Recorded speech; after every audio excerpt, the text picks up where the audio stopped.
We are Baltimore. We are Sports Up.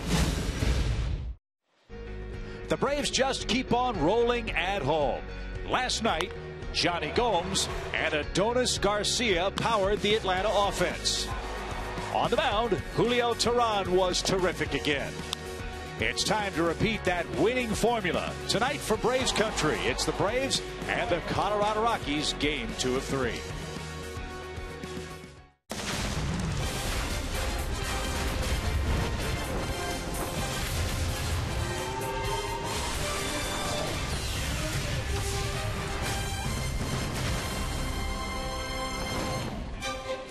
The Rockies are in town for game 2 of a 3-game series. It's a homecoming of sorts for Charlie Blackmon. Andrelton Simmons is back in the lineup. The Braves outfield has been swinging a hot bat collectively, and they hope to do that in game 2 tonight here at beautiful Turner Field. Hi again, friends. Joe and Chip, welcome to the ballpark. Braves won last night, 5-3 your final score. Julio Teheran was absolutely terrific, and one reason why the Braves won, Joe, something that I know makes you very happy, excellent outfield play and offense. And they've been contributing as a group. Everybody's putting together some pretty good numbers here in the month of August and playing real well, not the least of which is Nick Swisher, who came over in the deal from Cleveland. And certainly Johnny Gomes had a big night last night. Nick Markakis has been good all year. Cameron Maybin has been steady as well. Extra base hits, a lot of homers, good defense. These guys have been putting it together. Last 10 games, 5 home runs to go with a .303 average, and how about 18 batted in and 18 runs scored in those 10 games? I'd say these guys have been the catalyst for just about all the Braves offense lately. And it's a different look to the Atlanta outfield tonight. You've got Markakis in right. Nick Swisher gets a start in left. Michael Bourne shifts to center, and we'll tell you why in just a few moments. Put on your harnesses, folks. Should be a fun night for baseball. It's the Braves and the Rockies. Mike Foltynewicz gets the ball in game 2 on a beautiful night for baseball here in Atlanta.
Price every day.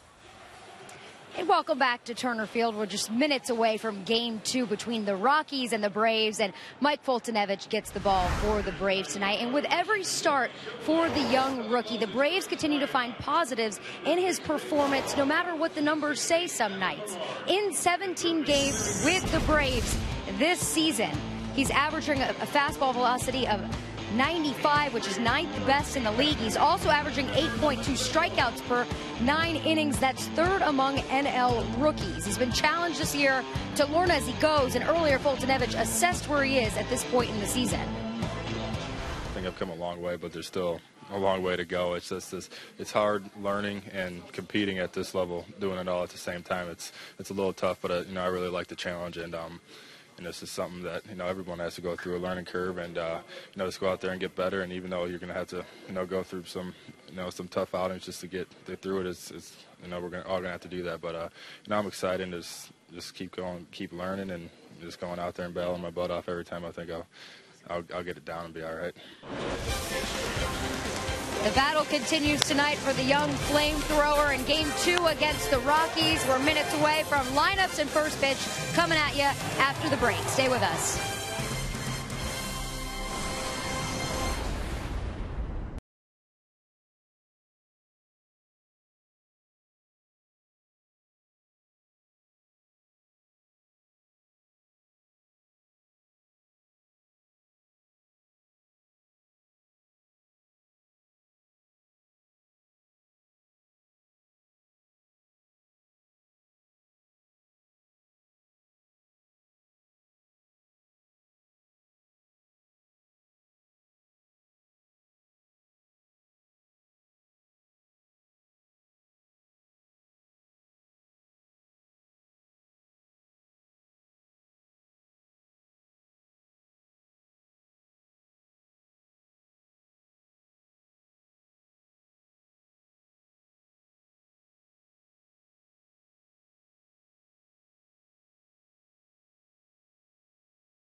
No humidity at all in Atlanta today. Just a glorious night for baseball as the Rockies are in town for Game 2 of our 3-game series. The Braves did just that last night, winning 5-3, hit a couple of homers. Johnny Gomes a big night with 3 RBIs. Shifting in the lineup is this Colorado ball club. Jose Reyes leads off today because Cargo is hurt. Sore knee took him out of the game midway through last night.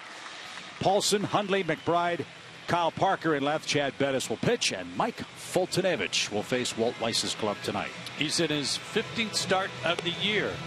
Opponent's hitting .207 on that 4-seam fastball this year with 9 homers, but almost 400 clip on all the other pitches. So that will lead us to his 4 keys for pitching success tonight. Number 1, improved split. He's been working hard on his split finger pitch to use it as a changeup, just something off speed. He had a pretty decent curveball a couple of times in Chicago in his last start. Hopefully that will continue to be a good pitch for him.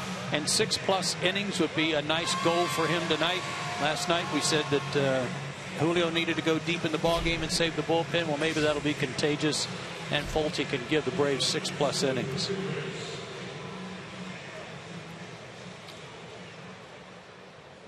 Brian Knight's the home plate umpire, gets the go ahead for first pitch, and Fultonevich ready to face Jose Reyes tonight.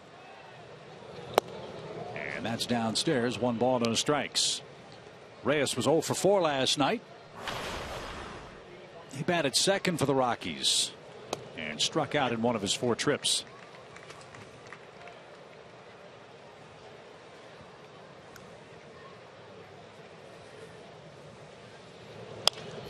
Slashed out of play, foul. It's 1-2. But bigger challenge for the home run hitting Colorado club and the Braves, quite frankly, tonight. It is a very brisk wind blowing in from left center. And there's the off speed pitch that missed. 2 balls, 2 strikes. Yep, that was the split.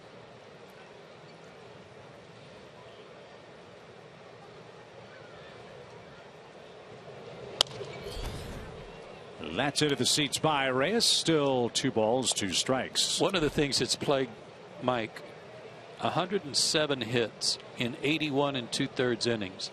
Man, that's a lot of hits. A .318 batting average against. Maybe another thing about tonight, 6+ innings and fewer than 6 hits. Fewer hits than innings pitched tonight would be a great mark. And it seems to me, Joe, that Mike has a great arm. He's gotten to 2 strikes, but has had trouble finishing off hitters with 2 strikes.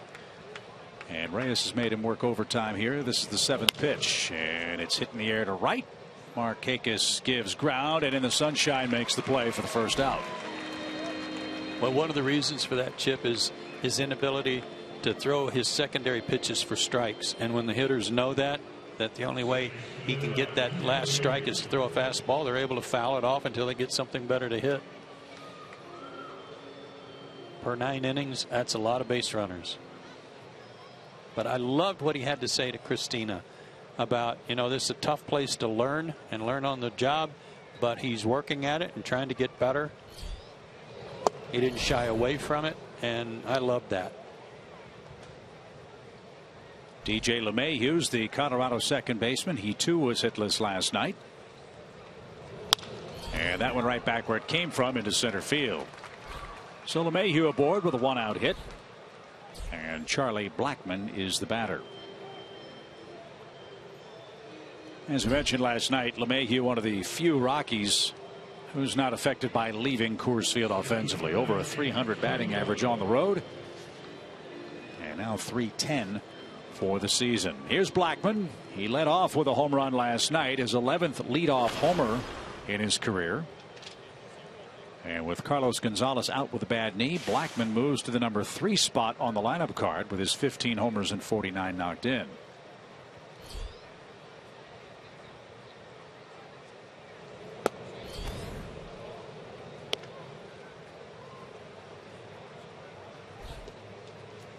Gonzalez has had a little tendonitis in the knee that wasn't operated on. And last night on the catch he made in foul territory on Johnny Gomes, he kind of aggravated that knee.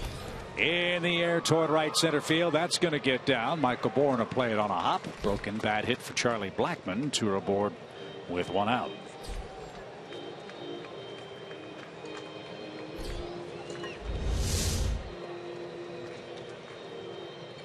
Right where the target was, Blackmon just spoiled it. Stands off the plate and then kind of dives in. And Blackmon now has hit safely in 11 straight games. Nolan Arenado is the batter. 30 homers, 92 knocked in.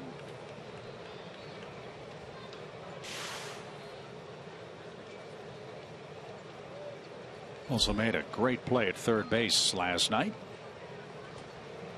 Something the Rockies fans are awfully used to. He is a terrific player. And may now be becoming the face of the franchise since Troy Tulowitzki's been moved to the Toronto Blue Jays.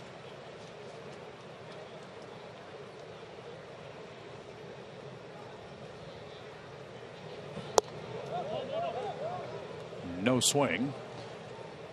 2 balls, no strikes.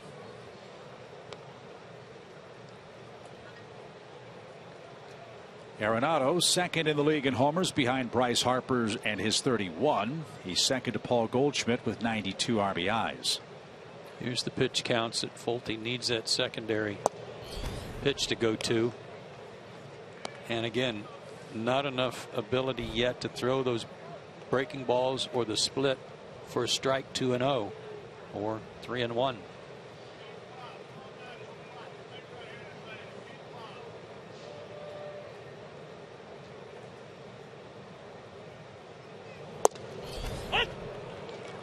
That caught a corner. 3 balls and a strike.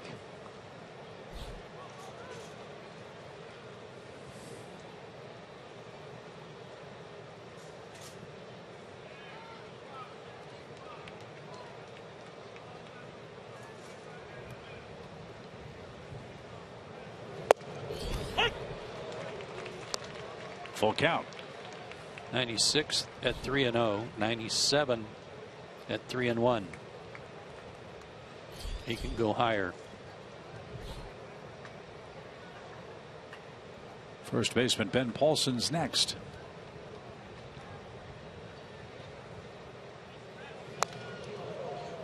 That pitch was spoiled by Nolan Arenado.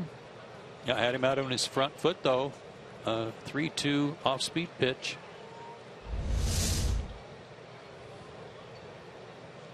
That might have been a split.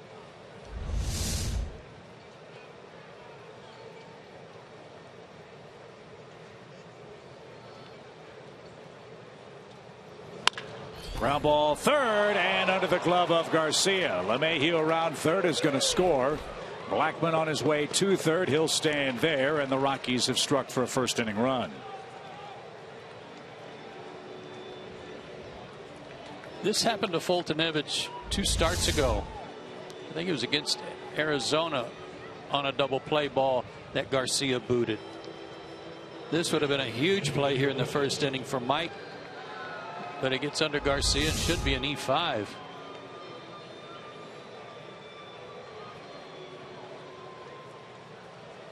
First inning run scored by the Rockies. It is an error. And now Foltynewicz has to start over with Ben Paulson. I mean, the old adage,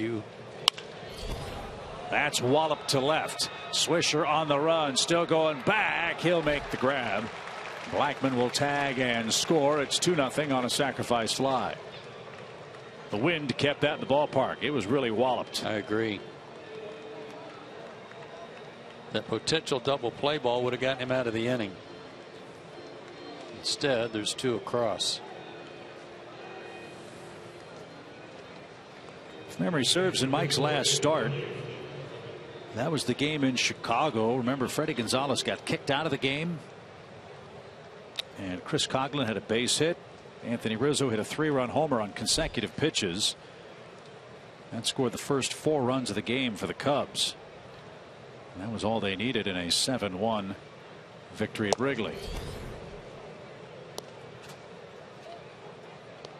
So Arenado at first. Here's Nick Hundley, the catcher. Hundley at 301, 9 homers, 41 knocked in.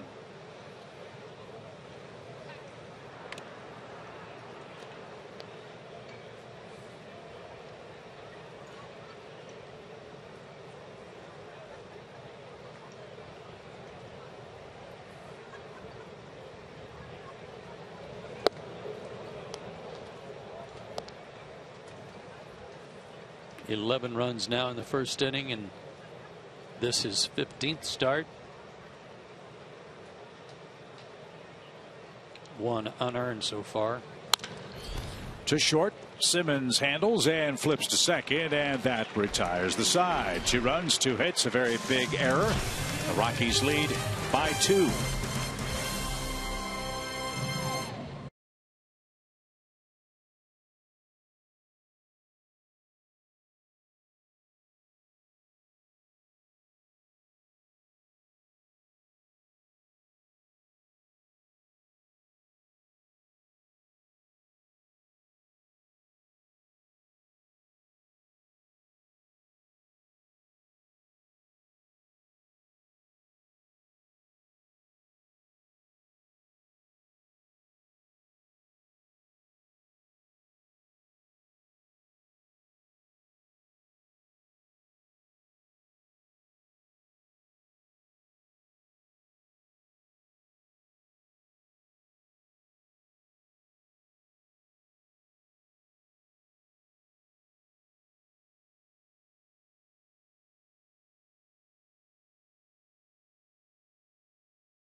Foltynewicz. We'll see if the Braves can chop back here in the bottom half of the opening inning. Here's the Atlanta Academy Sports and Outdoors starting lineup. Nick Markakis leads off. Nick Swisher hits second. A.J. Pierzynski back in the lineup, hitting cleanup for the Braves tonight. Michael Bourne, 8th and in center field, and Chad Bettis, a familiar face for the Rockies, will pitch the middle game of the series tonight. The Braves saw him back on July 12th, and his first 8 starts were pretty good, but his last 5 haven't been so good.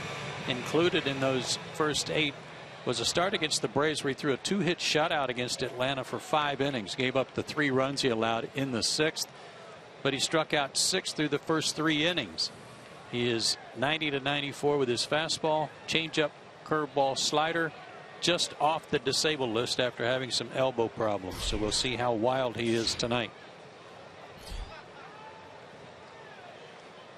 The Braves were wild about Nick Markakis' series debut last night. 3 hits for Nick. And he rides a 6-game hitting streak tonight, batting .299 for the year.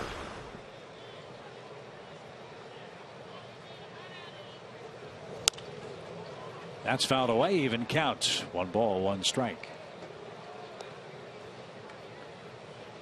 It sounds maybe silly to say for a team that's got 54 wins now, but I thought last night's win was a real big win for the Braves. Winless road trip to San Diego and Chicago. They were battered, beaten. Bullpen was used a lot. They got hit hard in Chicago, especially. To come home and play as crisply and as well as they did last night, I'm sure made everybody feel great at the start of this 9-game homestand. Johnny Gomes' homer was huge because Blackmon had already homered in the top of the first, and it was like a here we go. Yeah. And he hit the 2-run homer in the bottom of the first, and I think that really helped set the tone for the rest of the night for the Braves offensively.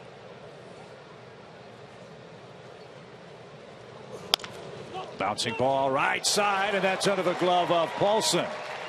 So Nick Markakis aboard in the bottom of the first inning. There's an encouraging start. And here's Nick Swisher.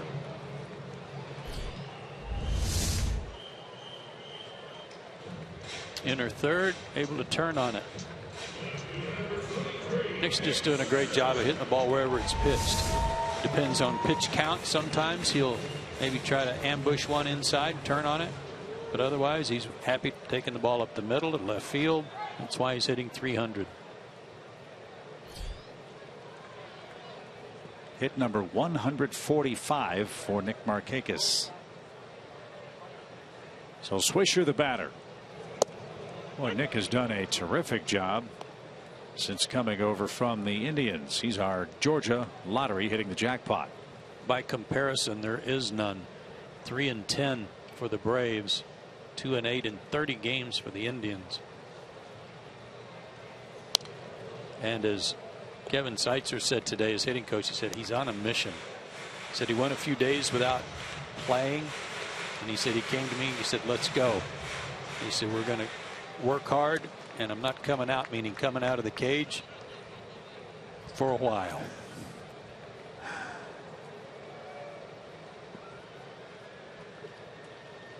And Swisher's RBIs have been big RBIs. Of his 10 with the Braves, 8 have come with 2 outs.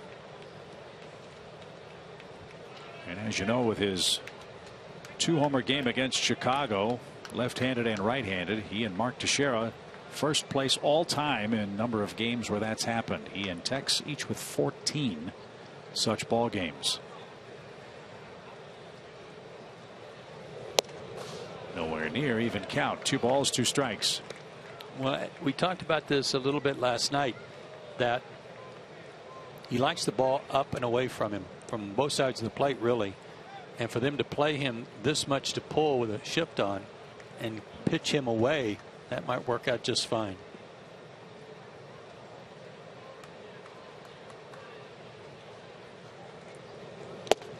Didn't get it. Swisher missed it, and there's the first out of the inning. Bettis might have gotten away with one. Yeah, well, he did, and it was a curveball that stayed up.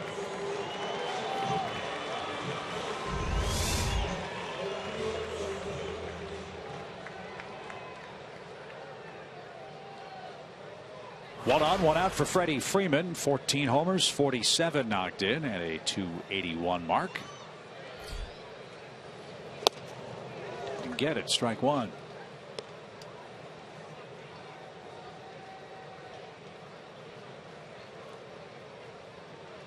Freddie's 5 for 21 at the plate since coming off the disabled list.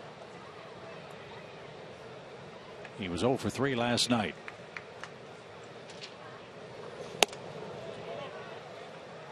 No swing, even count.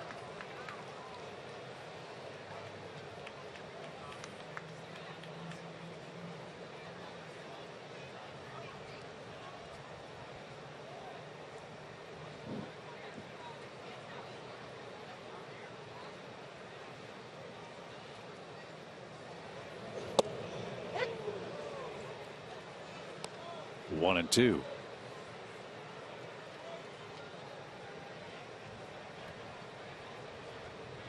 It's a good fastball down and in at 93.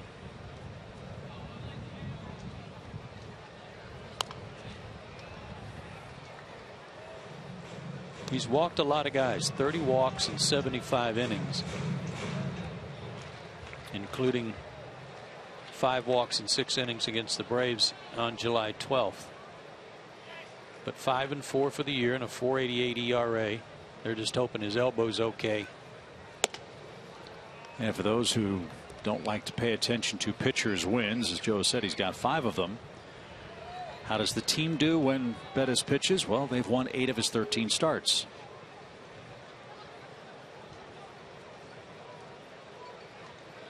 Two balls, 2 strikes. Missed inside, full count.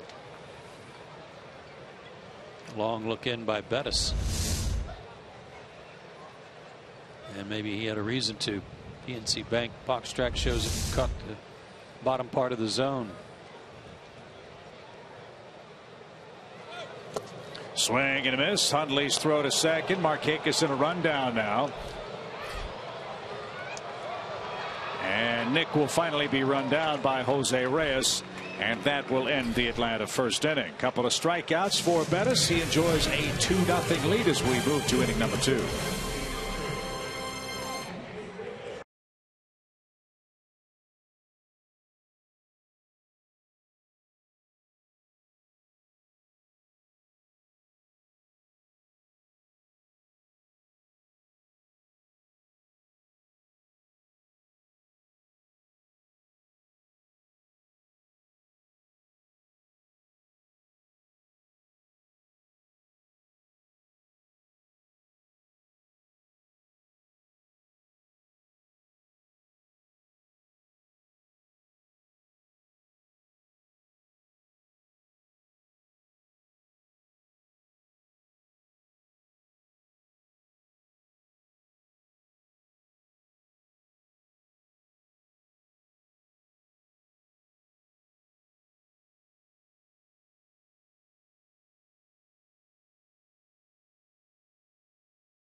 Here, and the Braves trail the Rockies 2-0. Cameron Maybin not in the lineup tonight, playing center field, and it sounds like it was just a day of rest for the center fielder, something the Braves have been talking about giving him for a couple of days now. Cameron's been playing great. He's been playing a lot, and he agreed to it. It also gives Michael Bourne a chance to have some success against a right-handed pitcher in Chad Bettis tonight.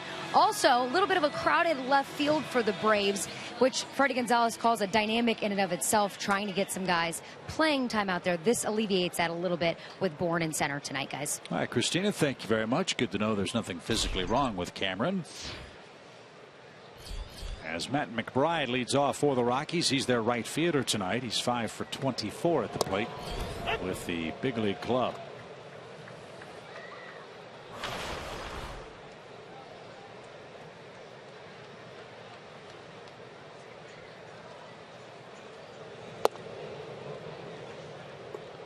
Turns out both runs in the first inning were unearned against Mike.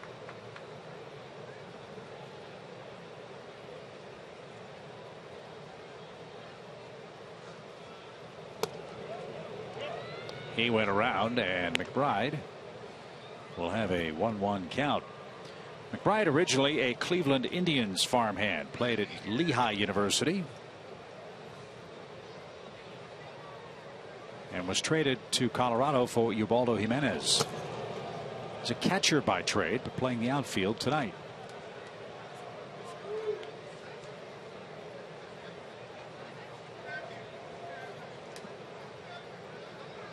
Matt turned 30 back in May. He's from Bethlehem, Pennsylvania. And it's popped out of play. Still 2-2. Another off-speed pitch, trying to put him away, but it was up enough that the hitter, even though he was fooled, could get a piece of it and stay alive. Didn't have that sharp tilt to it. Fly ball, well hit toward left, and Swisher tracks it down. A guy that's had 2 knees operated on, Swisher's moving pretty well in the outfield. Definitely moving better. He'll be the first to tell you he's got a lot of work to do, though, on that in terms of getting back to 100%. One away for Kyle Parker, the former Clemson star. Parker, a late addition to the Rockies lineup, and batting 8th. Strike 1. That's where he hit last night. Went 0 for 3 with a strikeout.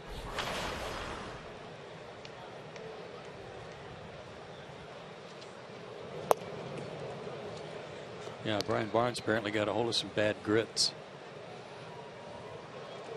Oddly enough, Kyle Parker gave them to him, but yeah, right. I don't know what that was all about. To first, and Parker's going to be retired for out number 2. Yeah, I didn't see Barnes up in the press room, so hopefully we didn't have the same problem that that he might have had. At least not tonight. No, 2 outs for the bus, Chad Bettis. Bettis 0 for 20 this year, lifetime 0 for 34 as a big league hitter.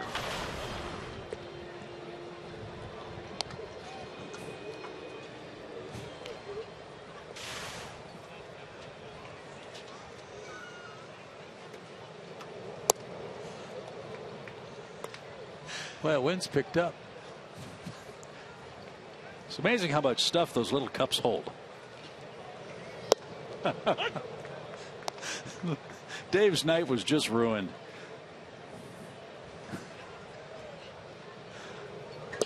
Swing and a miss. 1 ball, 2 strikes. He had a full cup of peanuts.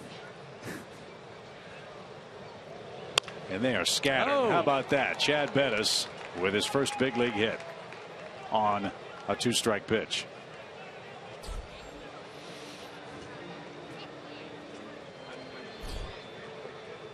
Now, does anybody in the Rockies dugout know that's his first hit? Volte's still got the ball. Somebody's got to know that's his first hit. No, it's been so long. Everybody just lost track, I think. That's too bad.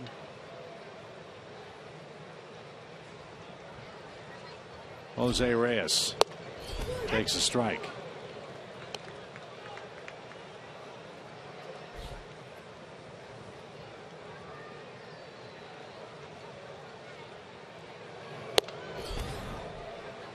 How can they not know it's his first hit?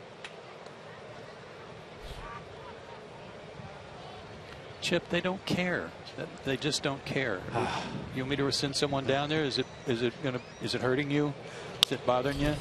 Little looper into left, and Swisher's there. That's going to end the inning. Flip the ball to the pitcher, for crying out loud. That's an historic hit for the kid. His first of the big leagues. It goes to waste in the second, where the Rockies lead by 2.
Twice game, 1999 Division Series against the Astros. That amazing play with the bases loaded.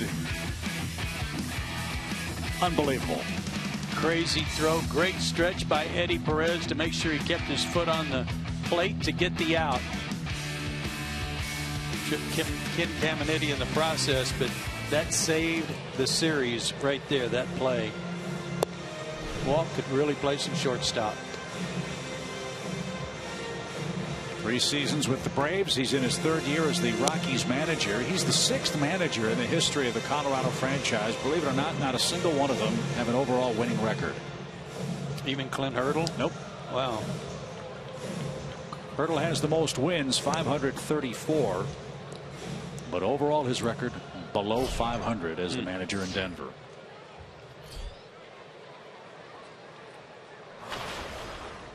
Good news on the memorabilia scene. Eric Young picked up the ball for Bettis, and he does have his first big league hit. As a memento tonight, A.J. Pierzynski takes high. We're told that he apparently had a hit in Denver that was later changed to an error, and so they weren't quite sure if that truly was his first big league hit, but tonight it was a clean single to center. And now A.J.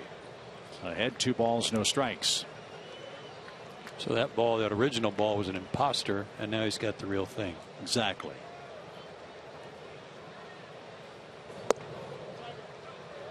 He was a high draft pick. Bettis went in the 2nd round in 2010 out of Texas Tech. Born and grew up in Lubbock, Texas, which is where Texas Tech is.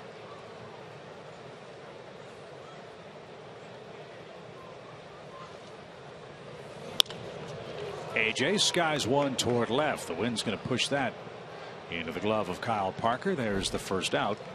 1 man down in the Braves second. We talked a lot last night about the subtle shift that Julio Teheran has made on the mound, pitching from the first base side of the rubber. Bettis pitches from the extreme third base side of the rubber. Joe, so as a hitter, what does that tell you he's trying to do? Well, normally that's tough for a right-handed hitter to get inside on lefties from that side. We'll keep an eye on that. Sure makes it a little bit easier to go to that side, to the inside part of the plate, to right-handers. But that's why Julio made his shift. He just was having a hard time getting his fastball into lefties.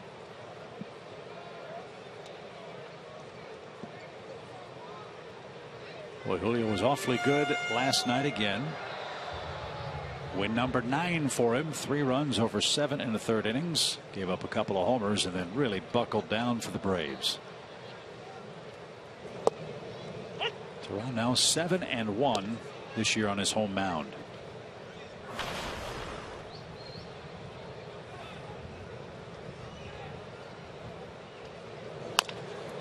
Bouncing ball toward LeMahieu. He's got it. 2 outs. Jace Peterson needs a hit or two. Jason a long slide. 8 for his last 59 and 0 for his last 18. Kevin Seitzer talked about him today too before the ball game, and he said one of the things that he's trying to get Jace to do in batting practice, and what he was doing real well today, by the way, is hit the ball hard, low. He said either back at the L screen during batting practice where the pitcher is standing, or to the left of it, to the shortstop side or to left center. That one bounced over the mound. LeMahieu charges. Tricky hop, stayed with it, and they just got him at first base. And Freddie Gonzalez might want to take a look at this. LeMahieu with a great piece of glove work just to handle the bad bounce. And Jace Peterson rung up at first. Let's see if he beat the rap. And he got a funny bounce right there off the edge of the grass that caused him an extra step.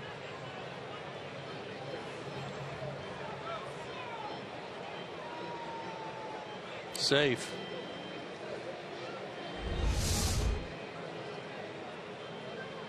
And I believe Freddie is going to challenge the call at first. He is. And that angle showed that Jace Peterson beat the play.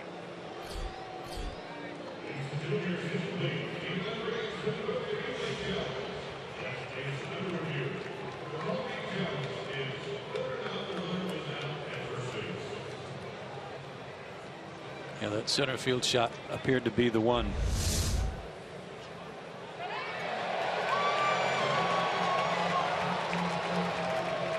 Right here. Foot on the bag. Safe. So that's a nice way to snap an 0 for 18 with an infield hit. He was due that. Hit the ball hard a couple of times last night. I saw him after the game. I said, all you can do is swing. You can't guide it. He said, no, just got to keep plugging. But that drill that he said they're working on in batting practices, Kevin said they're working on, is to try to get him to stay on the ball a little bit longer and think about keeping the ball out of the air. Quit hitting fly balls.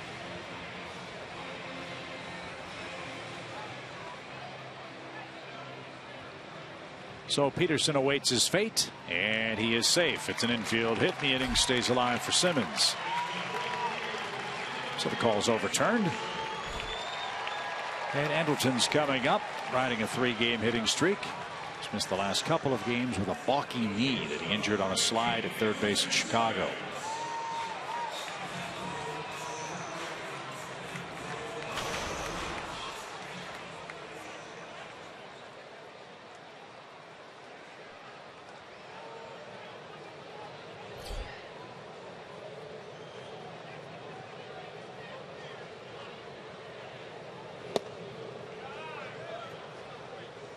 One ball, no strikes.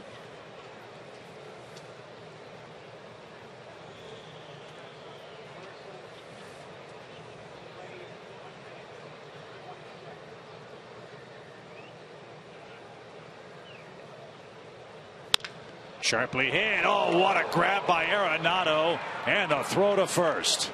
Man.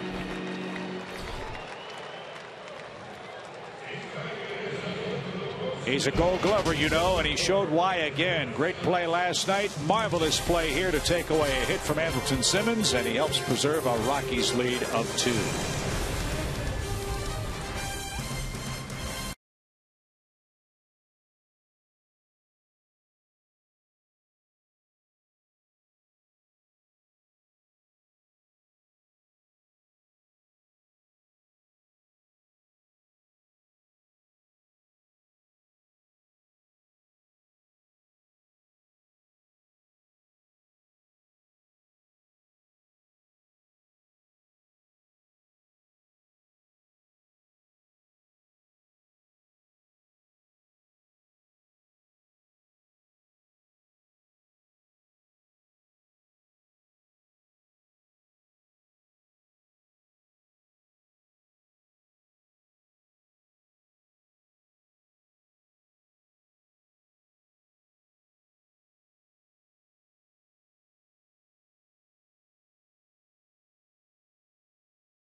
2-0 Colorado, a couple of unearned runs.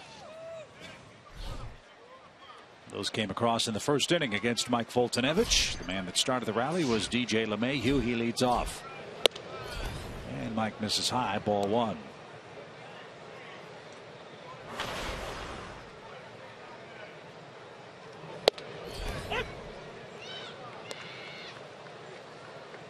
One thing we've noticed about Mike, there is no wasted time between pitches. He is happy to work at warp speed. About that curveball. There you go.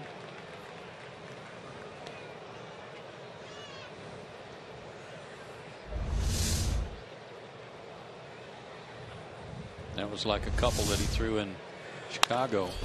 And then a 1-2 pitch whacked into right by LeMahieu at 98 miles an hour. So he's 2 for 2.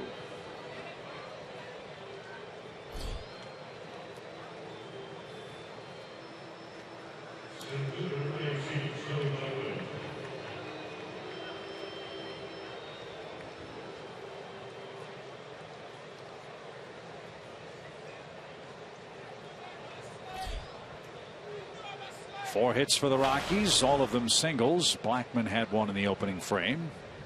He scored on Paulson's sacrifice fly.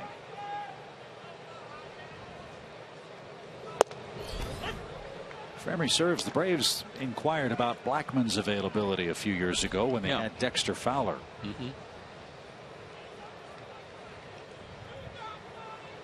Charlie's turned into an outstanding player. Power, speed, 33 steals, flirting with a 300 average. It was pretty impressive a while ago when he went first to third on that error.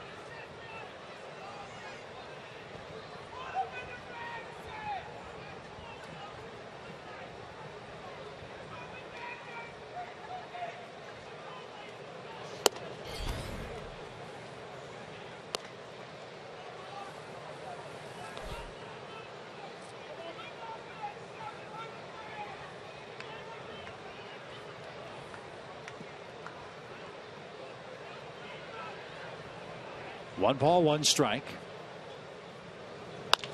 In the air to center. And Michael Bourne will come in and make the play for out number one.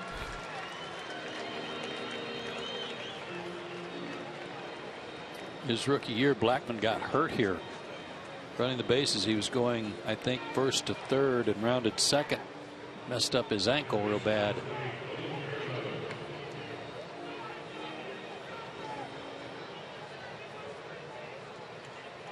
And here's Arenado. He reached on Garcia's error at third base, and he took away a hit from Simmons in the second.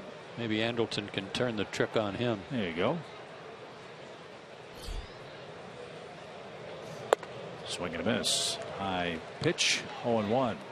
There was an interesting poll in the Denver Post online edition today asking Rockies fans, and they know they are desperate to find quality starting pitchers to pitch in Coors Field. As this ball is hit toward third. Bobbled. One there. That's all Atlanta gets.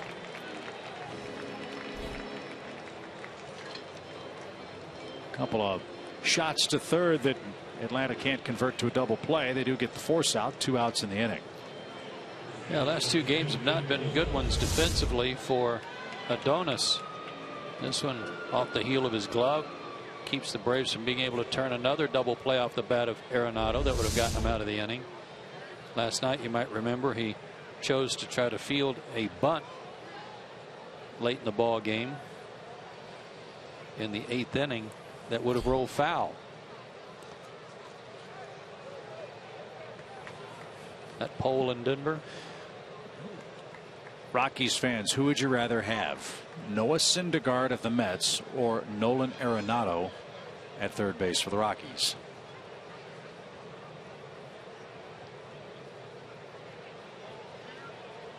And their reply?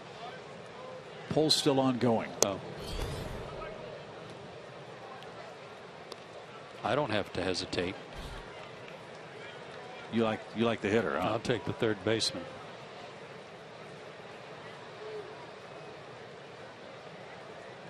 Two balls, no strikes. That's outside. 3-0 the count. Syndergaard, by the way, is pitching tonight against the Phillies. Mets are at it again, up 3-0. Jonas Cespedes hit a first inning home run. That's the 9th, I believe, for the Mets in the series.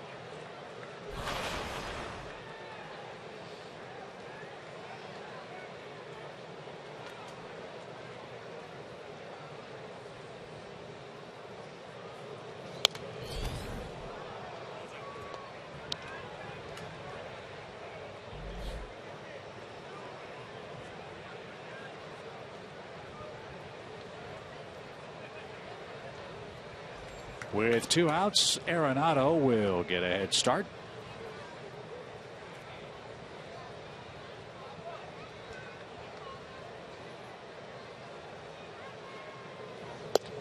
And strike 3, paints the inside corner, and that will retire the side. 96-mile-an-hour heat. Paulson didn't like it, but his opinion doesn't matter. 2-0 Colorado as we head to the home third.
At Turner Field Friday, September 18th, when the Braves take on the Phillies. The ticket package includes a zombie survival kit, access to zombie makeup artists, and a pregame zombie walk around the field. For details, visit Braves.com. You think we could get Larry Anderson to don the zombie makeup? He would probably. He's a radio announcer for the Phillies, and I would say somewhere in the $50 to $100 range. He can pretty much be paid to do anything.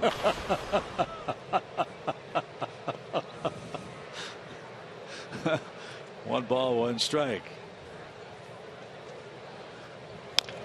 Little roller.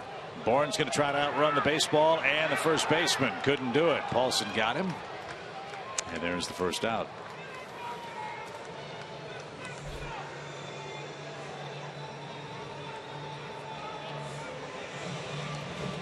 Mike Foltynewicz bats.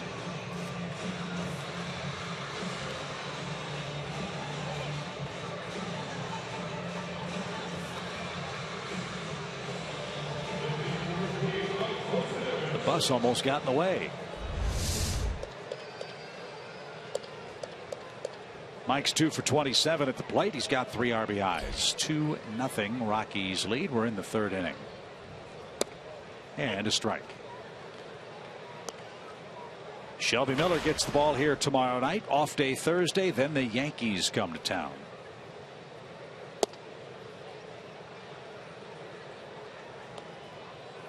Bettis not wasting any time either. He's rocking and firing as fast as he can.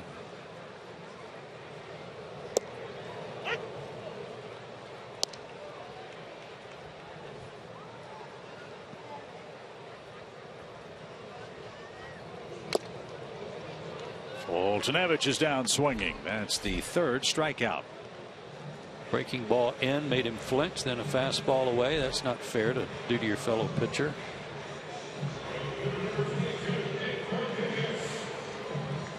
Third strikeout for him.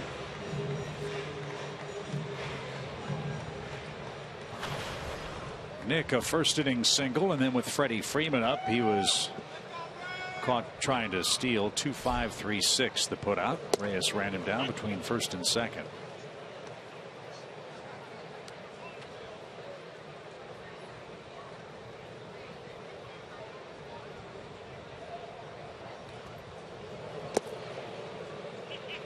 If Bettis can retire him, it would be the first perfect inning of this series for Colorado pitchers.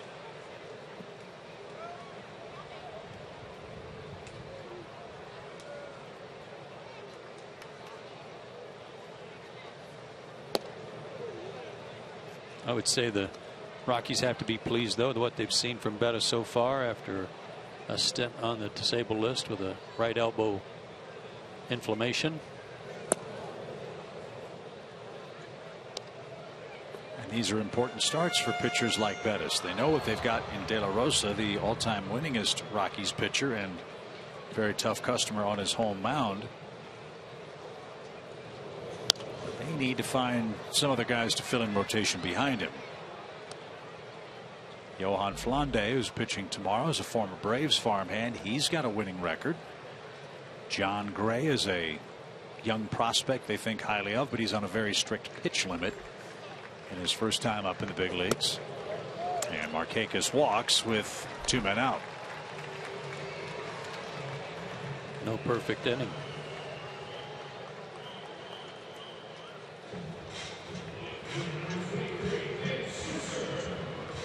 Swisher missed a hanging breaking ball his first time up and struck out. And as I mentioned, he's been very good with 2 outs. 8 of his 10 RBIs with the Braves have come in this situation.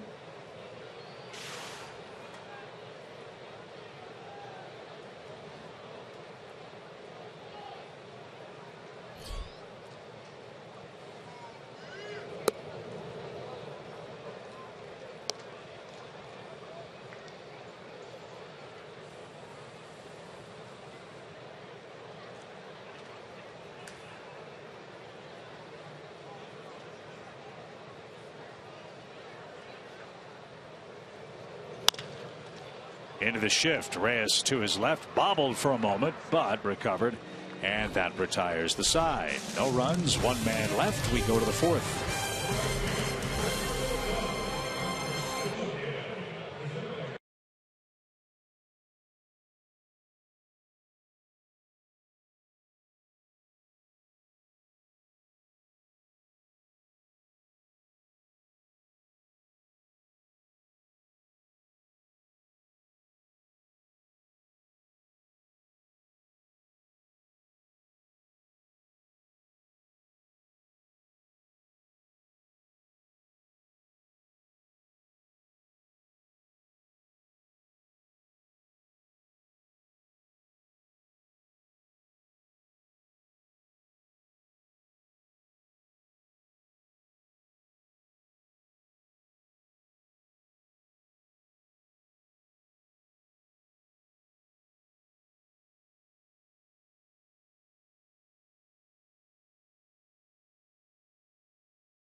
Use hashtag South Data Strong Fan, and you just might see yourself in an upcoming broadcast. That's brought to you by T-Mobile. Joe and Chip with you from Atlanta, where the Braves have been dominant against the Colorado Rockies. Not surprising, Joe.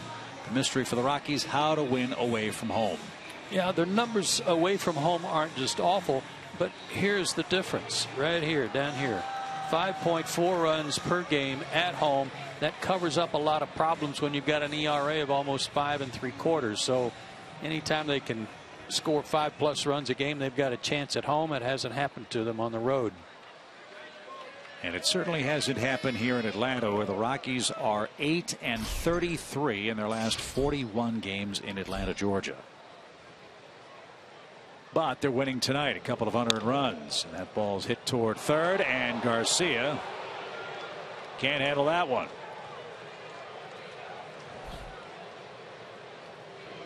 Routine ground ball is another error for Adonis. Must be in his head a little bit tonight, because he's been playing real well at third base and making a lot of good plays. The glove is really flat, which allows the ball then to get over the top of the fingers and hit the heel of the glove.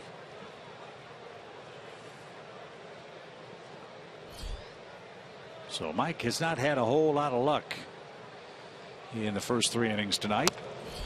And McBride fouls one at the plate. He's down a strike. Hundley was moving on the pitch.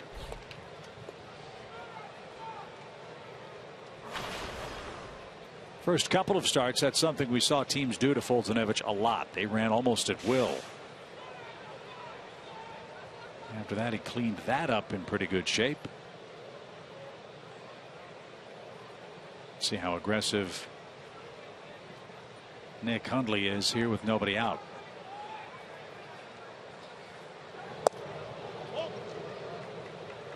Off the plate, even count.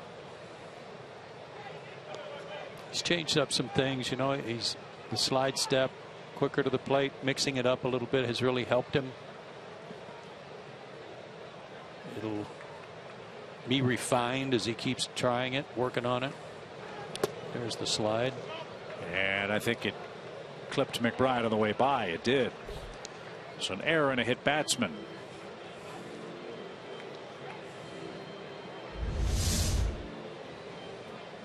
That one was kind of chasing McBride, got him on the forearm.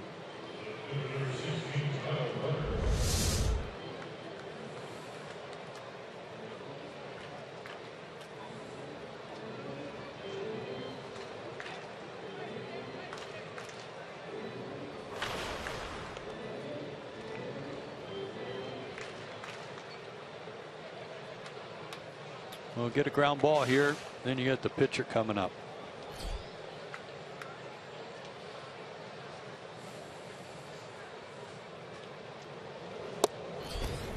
Taken low.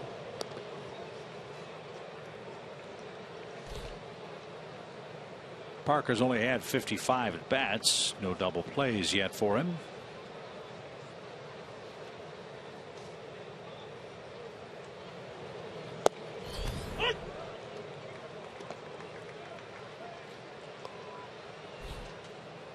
One ball, one strike.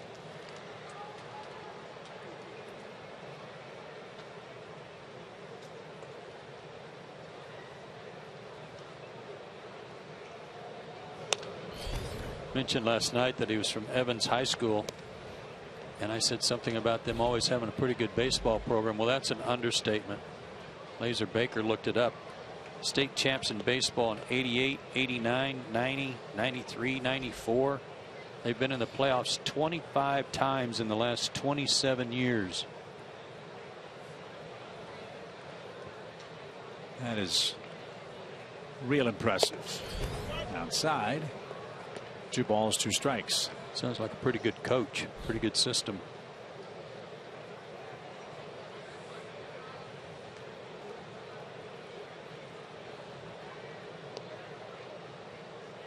Two on, nobody out.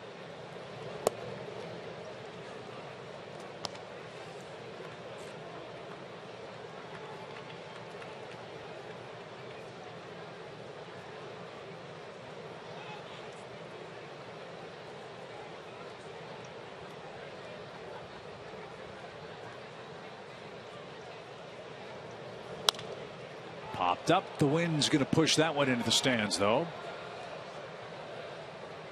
See, that's a pitch he wouldn't make a couple of weeks ago, where it was 2-0, 3-1. He would stay with a fastball. That was something off speed, and again got Parker out on his front foot a little bit. Be nice to roll over that pitch and hit it right back to him and start a double play.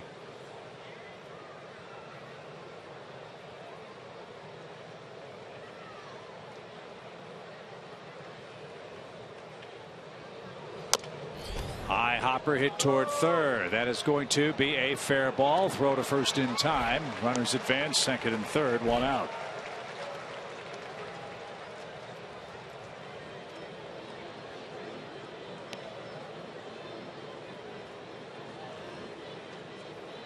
He didn't roll over it. He just bounced it off the plate. Works as good as a bunt. See what they do here with the pitcher. Not only was he 0 for 20 before his hit his first time up, but he has no sacrifice bunts.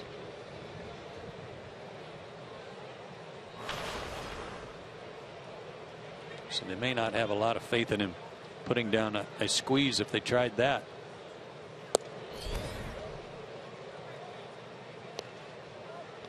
One ball, no strikes.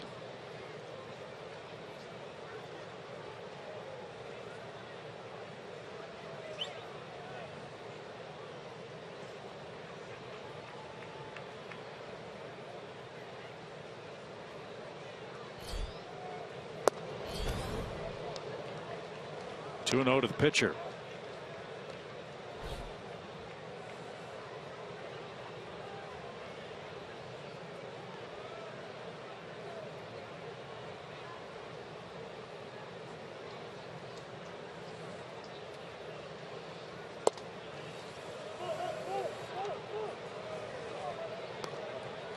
Now it's 3-0.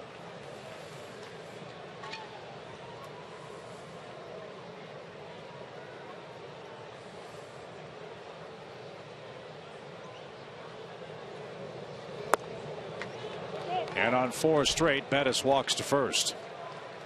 An error hit batsman, ground out, and walk to the pitcher. That'll bring Roger McDowell out for a visit. And Jose Reyes will step into the batter's box. Well, again, this inning started for a problem that wasn't his making.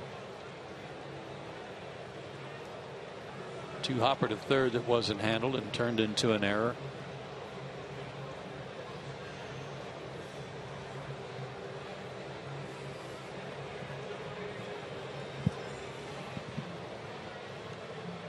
Let's see if he can minimize the damage and get Reyes, who's hit the ball in the air twice. He has, and he's tough to double up to when he does hit the ball on the ground.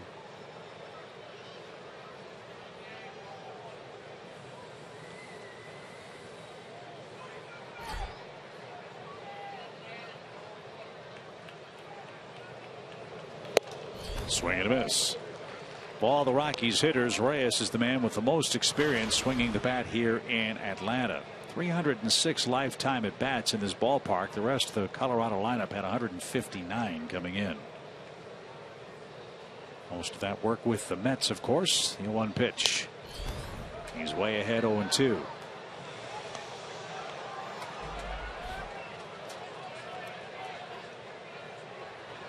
Can Mike finish him off? Strikeout would be huge here.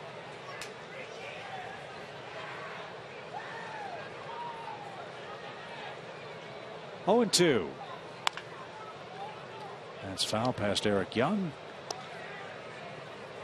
And another high breaking ball. Sugar Ray Marimon is loosening up for Atlanta.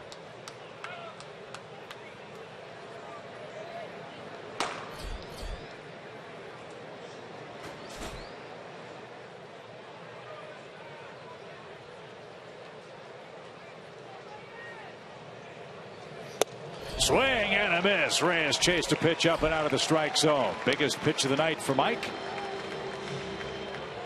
Bases loaded, now 2 outs. May have been his hardest pitch too. High target, from AJ. He delivered it upstairs at 98.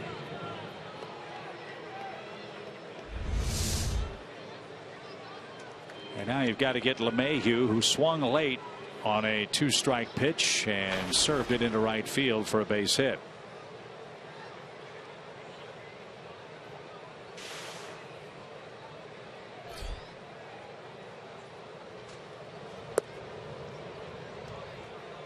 One ball, no strikes.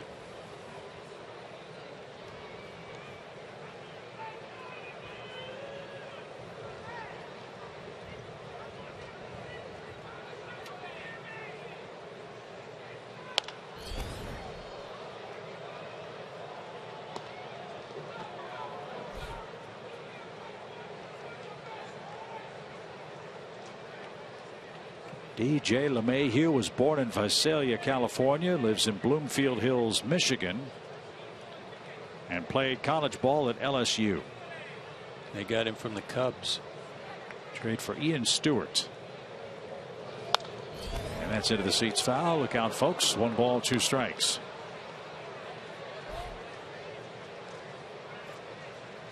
LeMahieu won the Gold Glove at second base last year. The first Rocky second baseman ever to win the Gold Glove.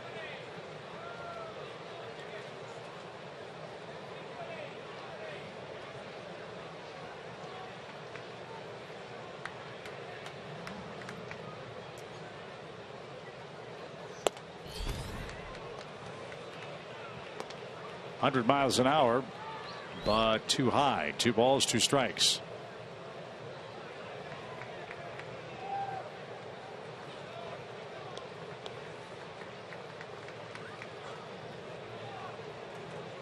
Go upstairs again, see if he'll chase.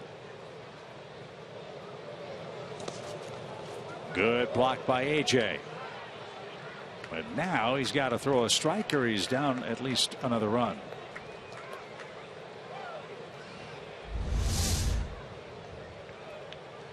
Slider. Just held on to it too long. Never had a chance. Trying real hard not to make a mistake with it. Pulled it into the left-handed box. Full count pitch for LeMahieu is in the air towards center. Bourne can't get it. That'll drop, and 2 runs are going to score. It's 4-0 Colorado. DJ LeMahieu with a 2-run scoring hit is now 3 for 3. And Fultonevich just gave up his 44th 2-strike hit this year. And that was a biggie. Well, it was up and he jammed him. He just fought this off. So yeah, he got the count full, so he might get a fastball he could handle, and he just fought it off and blooped it in. Cost Fulte 2 runs. So the error certainly hurt, as did the hit batsman.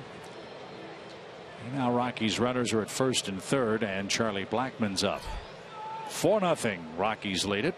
Blackmon's 1 for 2.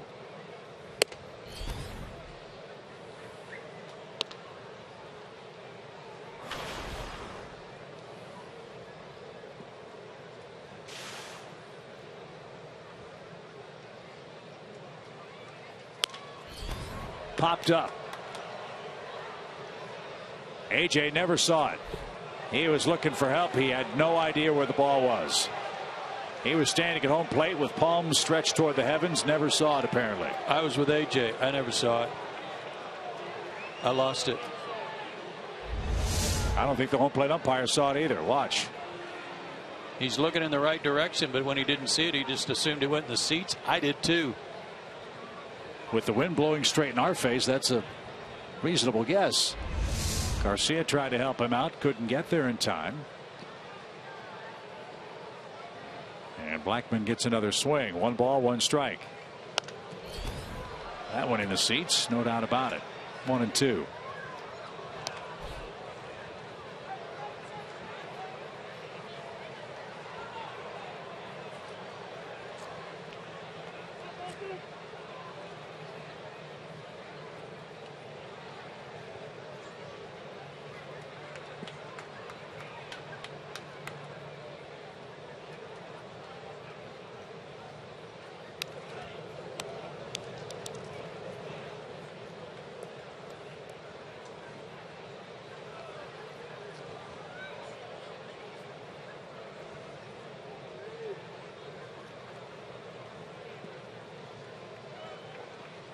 Bettis, the pitcher, stands at third. Now the 1-2 pitch is lined to first, and that'll retire the side. Well, Bettis had to spend a lot of time on the base paths. Hopefully that'll cost him some damage in the fourth. The Rockies add 2 more runs. Sloppy defense cost the Braves dearly.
Tonight's a beautiful night to fly out of Hartsfield-Jackson International Airport. Hope Mahoney and our flight crew enjoying their work this evening as the Rockies lead the Braves 4-0 here in the bottom of the fourth inning. Braves fans, we invite you to spend your weekends with us at Turner Field. Great upcoming weekend matchups with the Yankees, Mets, and Cardinals are ahead with Friday night fireworks, and kids run the bases every Sunday.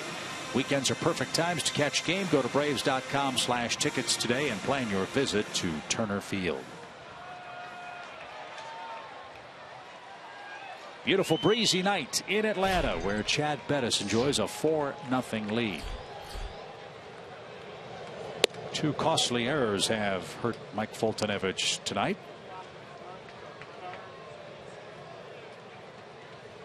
Four unearned runs. Low to Freeman, 2 balls, no strikes. He'll be followed by A.J. Pierzynski and Adonis Garcia.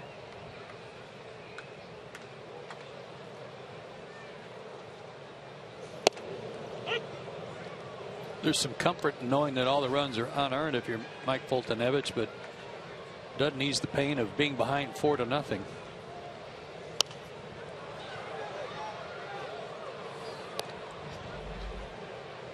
It seems like there's 1 inning a game where something crazy happens. It costs him some runs.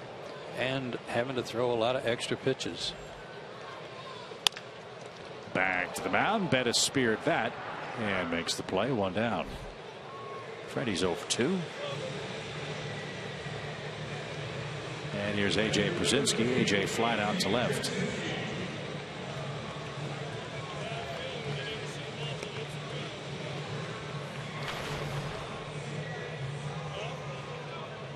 Christian Bethancourt was called up, as you know, yesterday from Gwinnett. Some thought it was a week too early with September 1 right around the corner.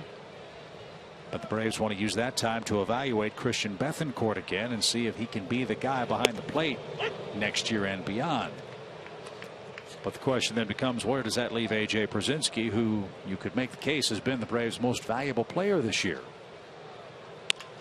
As that ball smacked toward the gap in left center, and Blackman lays out, can't get it. AJ's going to try for 2, and he's going to make it standing up, a 1-out double.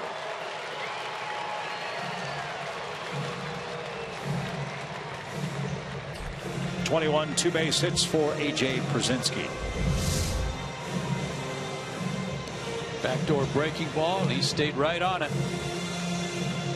Able to get good wood on it because it was up in the zone. Great effort by Blackman, just couldn't get there. Yeah, I think we're all interested to see how it will affect AJ's playing time if Christian is going to catch, 4 out of 5 days like AJ has been doing. I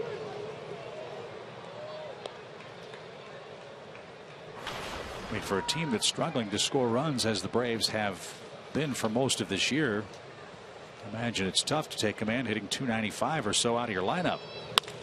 Ground ball to the right side. AJ to third, Bettis to first, and there's the second out. So we'll see how it plays out. Jace Peterson will hit.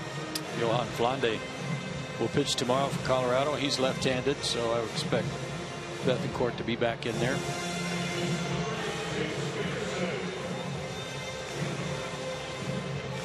Well, we've seen it a million times in baseball. A guy struggling at the plate gets a little infield hit, and all of a sudden takes the pressure off, and he goes on a nice tear. Let's hope that's the case for Jace. And pick up an RBI in the process here. Strike one.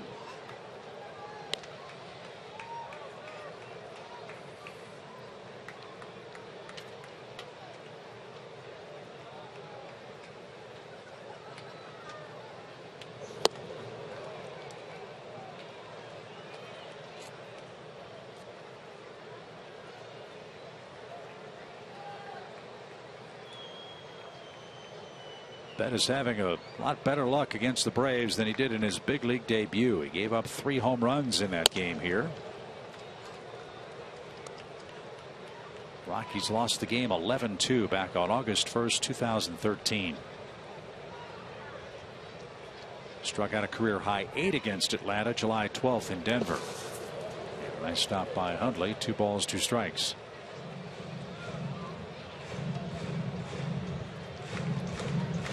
Yeah, I talked about him at the beginning of the game. He had a 2-hit shutout through 5 innings before he finally got touched up for 3 runs. That was a rough series for the Braves out west. They scored 11 runs in 4 games. 2-2. Strike 3 inside corner. Peterson didn't like it, and AJ Pierzynski's left standing 90 feet away. We go to the 5th. 4-0 Colorado.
The Braves 4-zip as we head to the 5th inning. Mike Foltynewicz trying to learn on the job. Joe, we thought it'd be fun to check out the big 3 and how they started their big league careers.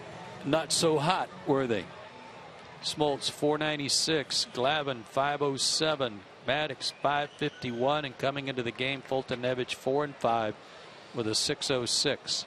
As he said before the game, learning on the job at this level is mighty difficult, but he's going to take advantage of the opportunity to try to be better so that he can be in the rotation come next year.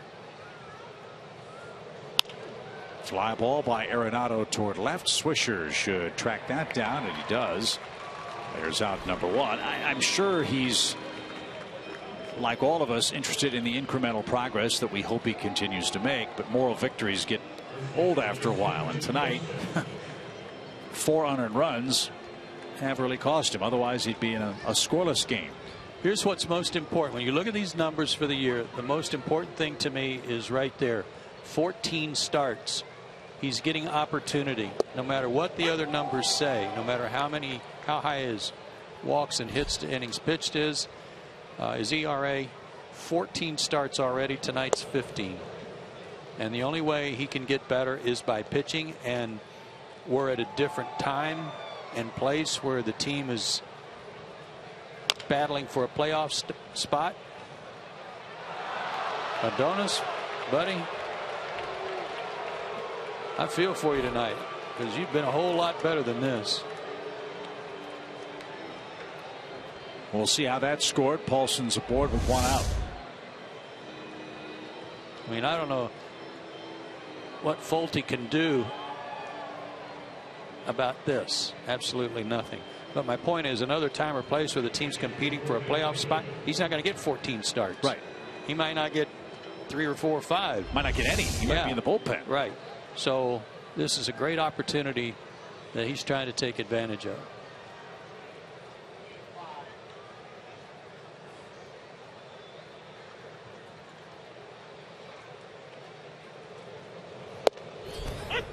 So that's an error on Garcia, his 3rd error of the night. And a strike to Nick Hundley.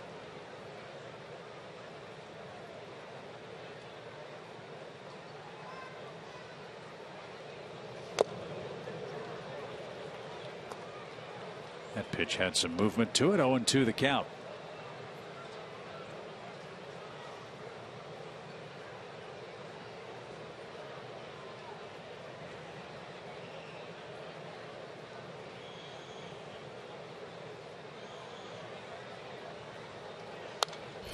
That's out of play, foul.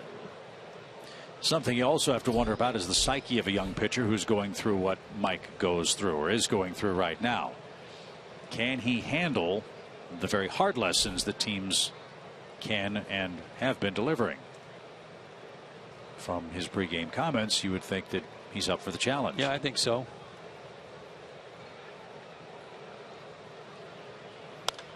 Tell you something else too, is that every time I've ever talked to him one-on-one, he looks you right in the eye. He doesn't have his head down. He's not kicking around at the ground. He looks you right in the eye.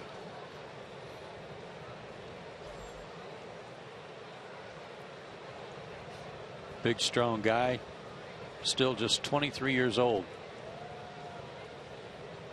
No balls, 2 strikes. Swing and a miss. Hundley didn't get that. One of Mike's better pitches of the ball game. 2 outs.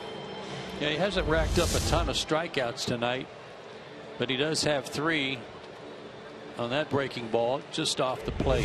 If it starts off the plate and then breaks away, you're not going to get an offer from the hitter. But that one was too close to take. Great location. Well, I remember what A.J. Przinsky said about Mike's last start. That was against the Cubs. He said that he should be proud of the way he pitched in that particular ball game. No, the line score is not something any pitcher would be proud of. 7 runs in 4 2/3 innings, but A.J. really liked the way that he competed. He liked how he executed some of his pitches. He liked the fact that that split was a little more effective. As Matt McBride skies one toward left, and that's going to end the inning. And Fultonevich pitches around a 5th inning error. His spot's due 3rd in the inning. 4-0 Colorado the lead.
All right, over there, September 10th, the Mets are in town.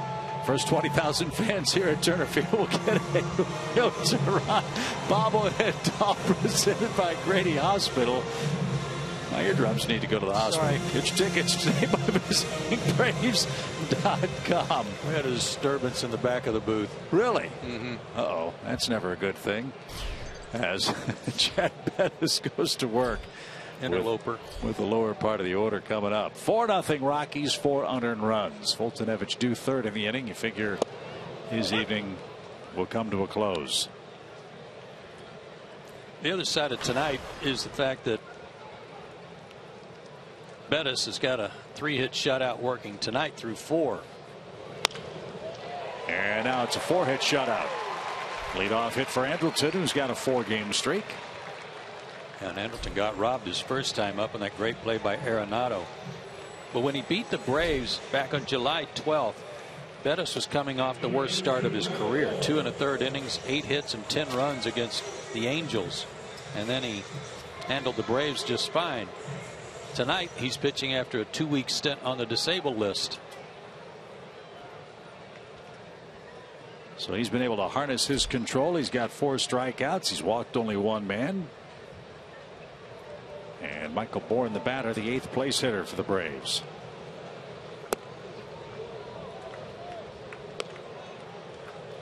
Ryan Lavarnway's grabbed a bat. He's in the on-deck circle. So Fulte could use some luck. So could Michael. He's 4 for 40 as a Brave.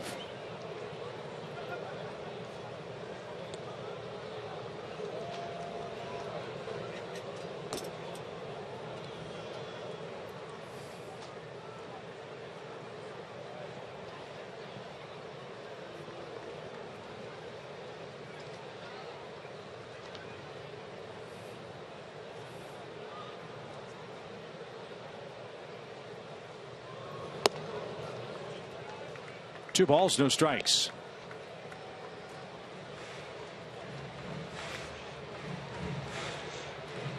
Good start to the inning. Keep it going. Good hitters count.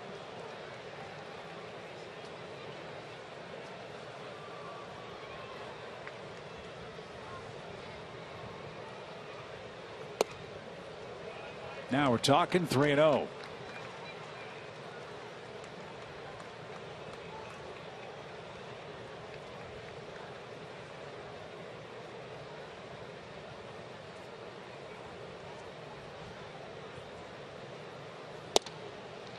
And Michael Bourne walks on 4 pitches.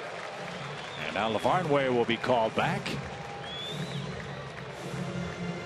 And Johnny Gomes grabs a bat.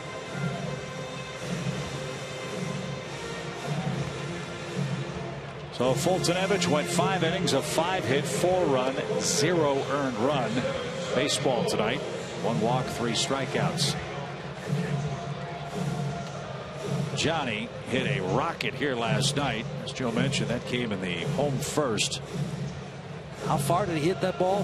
448 feet, but he said maybe they ought to check it on stat tracks because he thought he hit it even better than that. He said, I thought for a second I had a chance to get club level. Watch how short this swing is. Oh, he broke out his Dante Bichette, didn't he?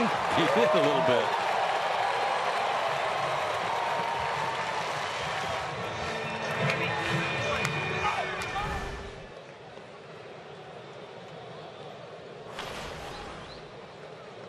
So 2 on, nobody out. First real scoring chance for the Braves tonight. Let's see what Johnny can do with Mr. Bettis.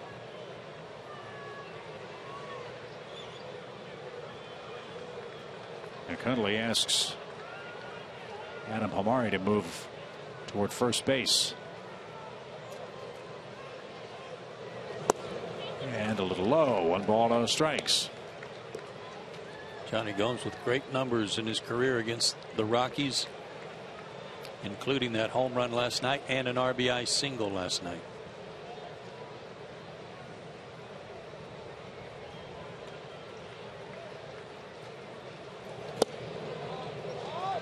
Ball 2.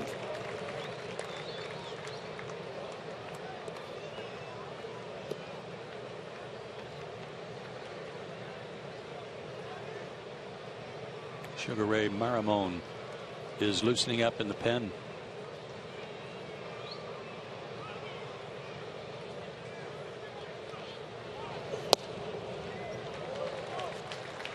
Braves trying to wait this guy out. And he's in big trouble now. 3-0 the count. Another base runner brings the tying run to the plate. Only 2 walks tonight. That's 32 in 79 innings. Johnny might have a green light here.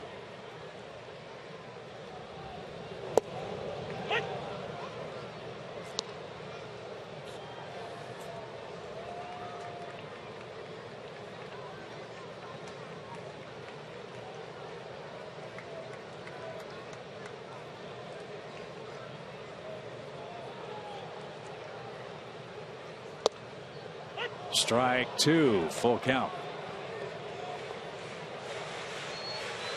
Johnny might have gotten caught looking for something else there. Like a pretty good fastball to hit.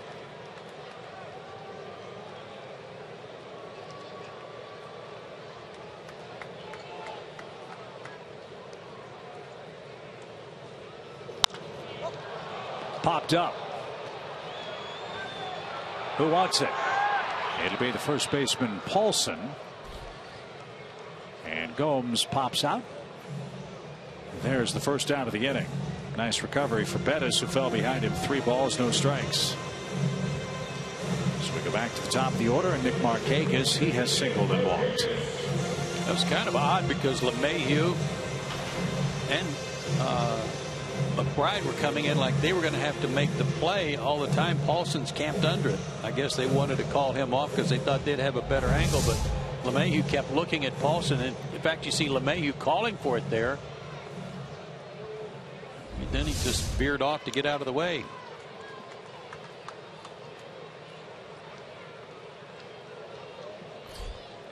Nick Markakis with 41 multi-hit games this year. Looks for another one tonight. A hit means a run, perhaps, as Simmons leads at second, and that's fouled away for a strike.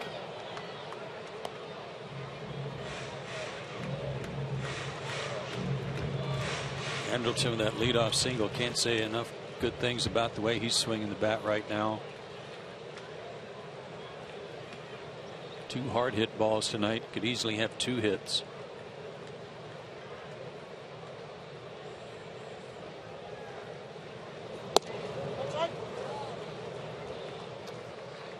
Arenado robbed him to end the second with a diving stab to his left. And now Nick can even count.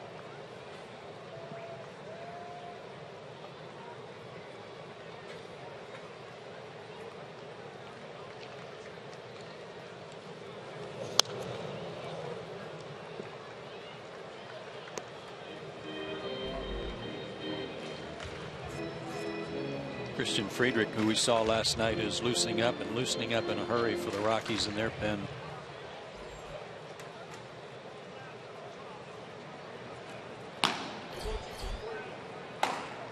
Swisher, Freeman, Przinsky, the next 3 Atlanta hitters.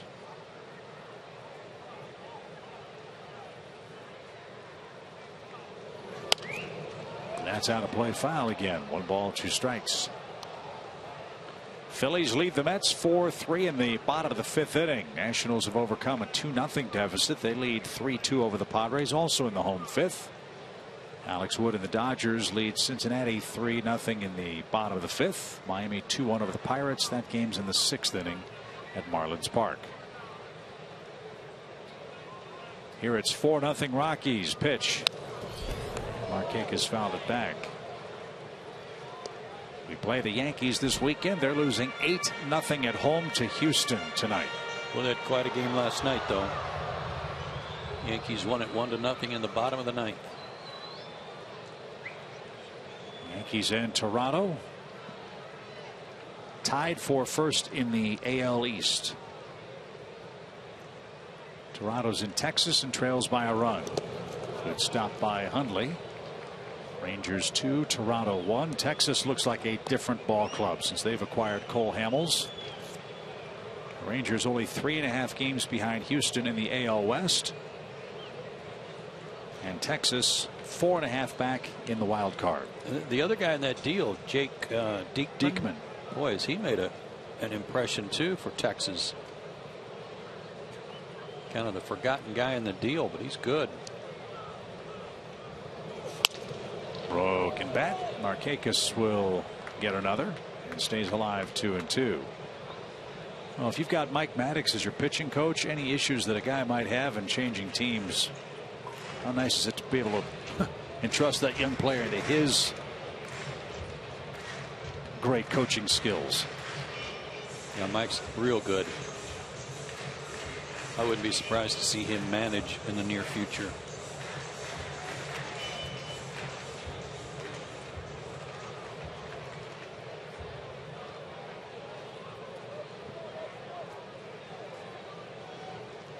Pitches are piling up for Bettis now. Long inning, leadoff hit, a walk to Bourne. Gomes popped out on a 3-2 pitch, and now it's 2-2 for Nick Markakis.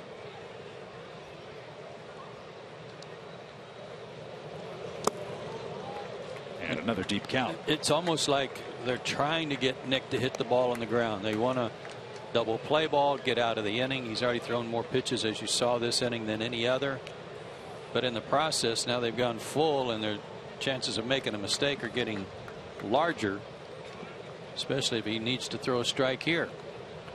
Pitch number 9 of the at bat.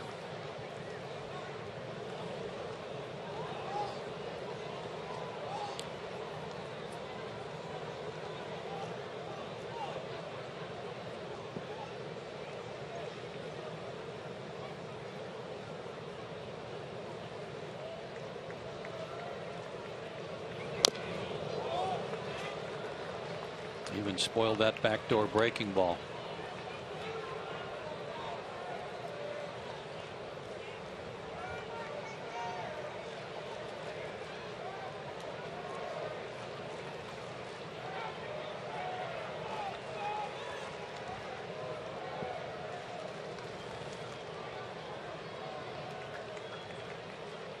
Simmons and Bourne, the base runners, another payoff. Line drive, center field, a base hit. What an at bat. Here comes Simmons around third. He'll score. Bourne on his way to third. Nick Markakis, another multi-hit game. And he drives home the first Braves run with a big 5th inning at bat.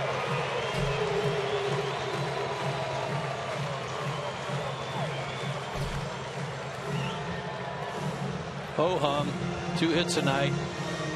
What's a big deal? Fastball right back at you. Is that the 10th or 11th pitch of the at bat? 10th. And Michael Bourne taking third on the hit as well.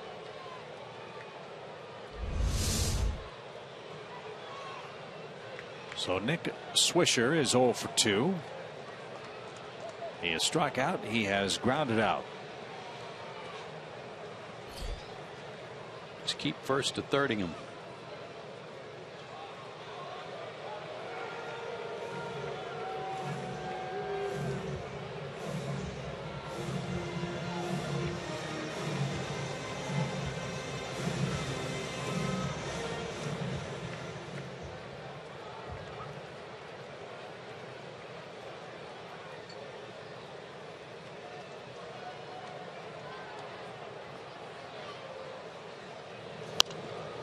Ripped foul out of play by Swisher. Strike 1.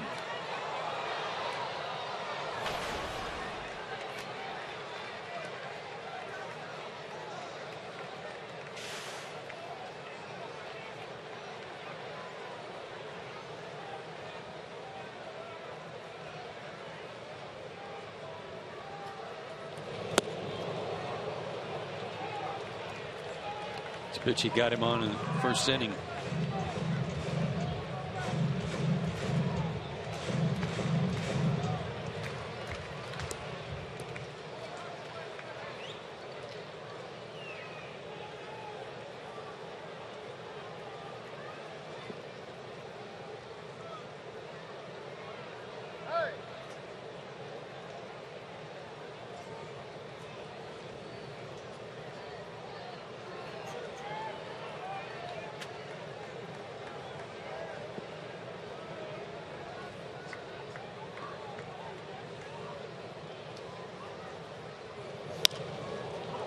Popped up. Arenado at third. Foul ground is going to have room. Swisher's retired.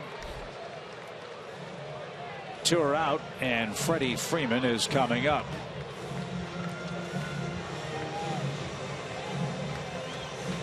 That backdoor breaking ball seemed to have a good effect on this pitch and the result. They go inside and jam him. He knows about that outside breaking ball, trying to protect against it on an 0-2 count, and got jammed. That was some good pitching by Bettis.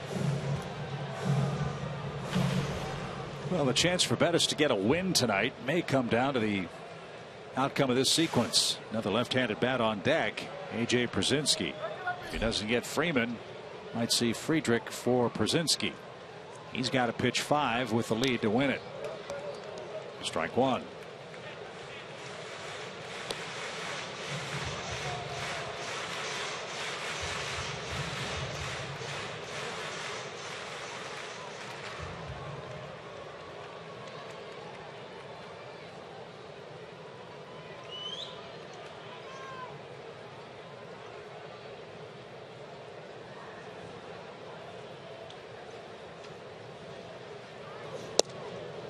They're trying to crowd Freddie, and with good reason. A, they don't want him to get his arms extended, but also he's jumping in at the ball. He's diving in a little more than we're accustomed to seeing him do, and that's only natural coming back from that stint on the disabled list. Trying to go get the ball before it comes to you, and as a result, they're getting in on his hands more than you're used to seeing. Well, they've gotten ahead 1 ball, 2 strikes.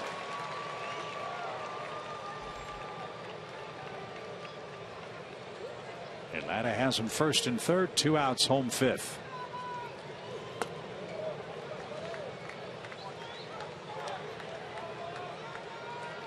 Remember, Freddie didn't play when the Braves were out in Colorado. He was on the disabled list with that bad wrist. His second trip to the DL was for an oblique.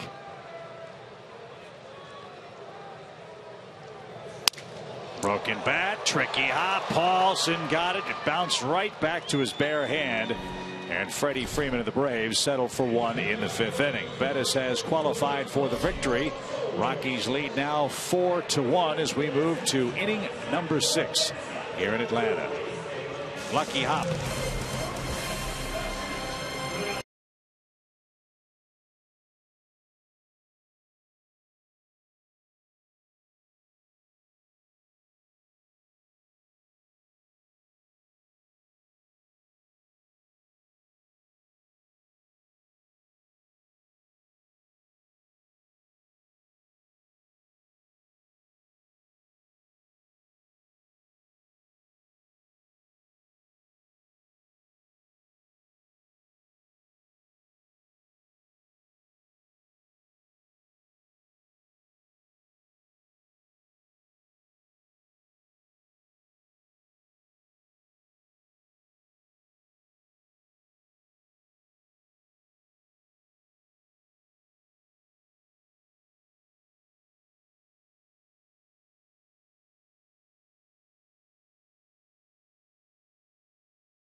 The Rockies 4-1. I have a special guest in the stands tonight, Atlanta Hawks All-Star Paul Millsap. What brings you and the whole family out to the ballpark tonight, Paul?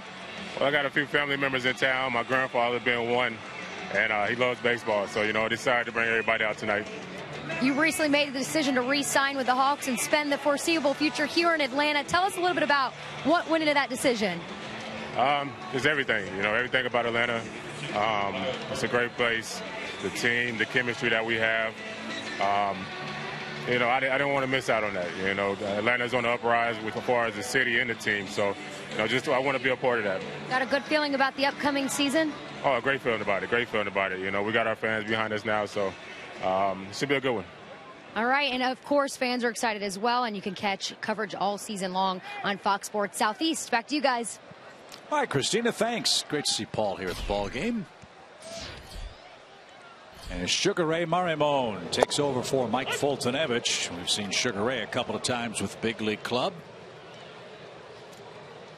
There are those good numbers with Gwinnett since July 1st. Each time he's gone back to AAA, he's pitched a little better. 6 games with the Big League Club. 0-1 with a 7 ERA.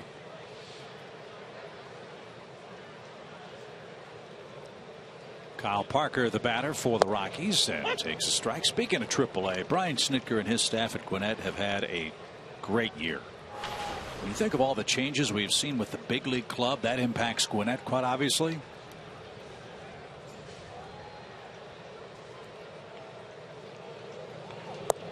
It's off the plate. 2 balls, 2 strikes. Gwinnett starts play tonight at 70-59, only 3 games out of the lead in the Southern Division in the International League, and they've got Ryan Weber going to the mound tonight. Swing and a miss. Welcome back, Sugar Ray. Good start to the Colorado 6th. 1 out.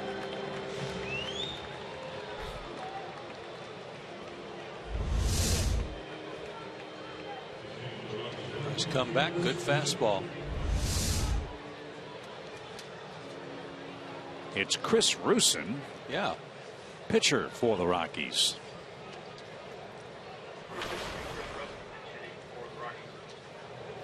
He's hit a homer, and he smokes one to second. Nice pickup, and there's the second out.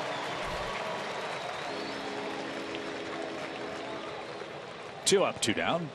I don't remember who their opponent was, but he hit a real controversial home run that had to be reviewed. Put a good swing on that ball, hit it hard. And back to the top and Jose Reyes, who's hitless in the series so far. Mississippi Braves won 9-4 yesterday. They had 15 hits against Pensacola yesterday. Rio Ruiz, who is also part of the deal that brought Mike Fultonevich to Atlanta, is on a great roll. Young third baseman's hit 9 straight games. He's batting .300 over his last 26 games with 11 RBIs and 16 runs scored. Fly ball toward Bourne in center, and Sugar Ray Marimon breezes through the 6th on a windy night in Atlanta. 4-1. Colorado leads it.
4-1 Colorado. Mr. Bettis pitched in and out of trouble all night tonight, and he is our Zaxby's indescribably good player. Well, he stranded some base runners, as you see, 5 of them in all, and able to pitch out of that jam there in the 5th inning. That was all important for him to stay in the game and be the pitcher of record. So he's in line for his 6th win if Colorado can hang on. Nolan Arenado's had a big night tonight. He's had a big year for Colorado. He's our AT&T U-verse trivia question. Name the last Rockies third baseman with 100 RBIs or more in a season. Vinny Castilla comes to mind immediately. Ian Stewart might be the guy too.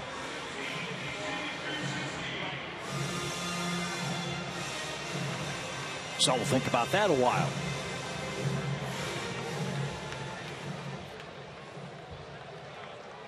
Jairo Diaz is the new pitcher. Those are his numbers at Albuquerque.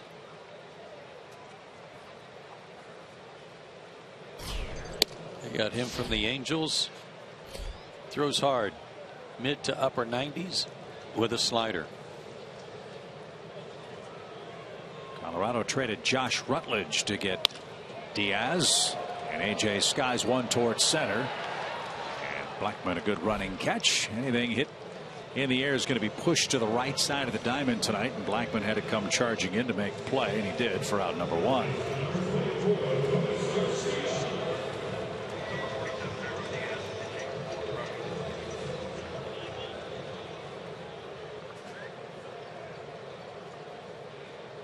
Last year, Diaz made the jump from A-ball to the big leagues. Started the year at Inland Empire, an Angels Class A club, Double-A Arkansas, and then pitched in 5 big league games with the Halos. Out of Venezuela. Garcia smacks another one towards center. Easier play for Blackmon, who has it 2 out.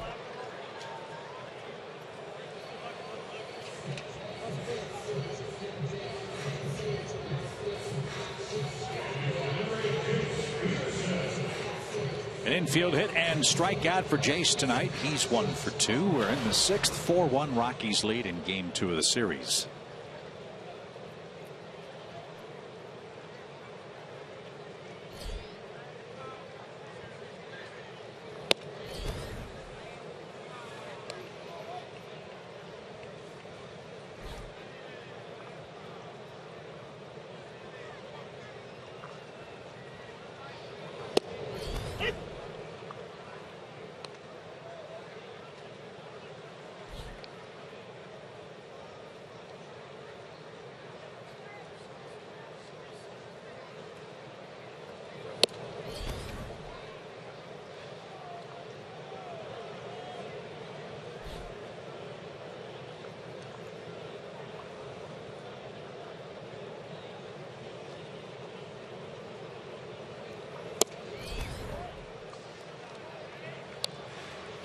Three balls and a strike.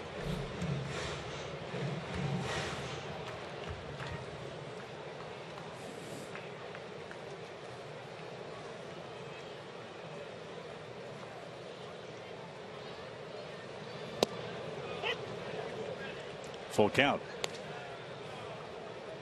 Working him in, then they go away. PNC Bank Fox track shows you is a little off the plate. Nice job by Hundley to frame it. Swing and a miss. 3 up and 3 men down. We go to the 7th. 4-1. Colorado leads it.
Mazda game summary.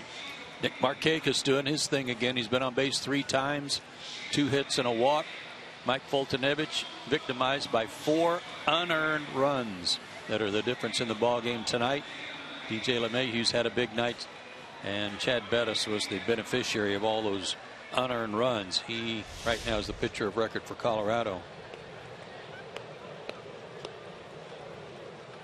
DJ LeMahieu's had himself quite a night. 3 singles, 2 RBIs, and a run. And Sugar Ray missed low and outside. 1 ball, no strikes.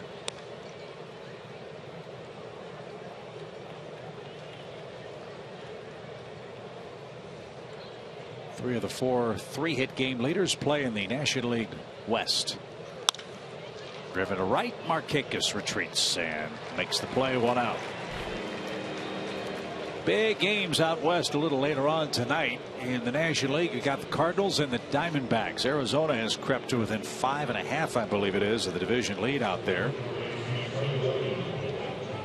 Arizona at 500, 62 and 62. They host the Cardinals. Their lead over the Pirates is only 3.5 games. Pittsburgh's losing tonight, 5-1 to the Marlins in the 6th. The Cubs play in San Francisco. Jake Arrieta opens up the road trip for Chicago. Cubs spent 19 consecutive days in Chicago and have a 6-game trip to San Fran and LA. That will be a test.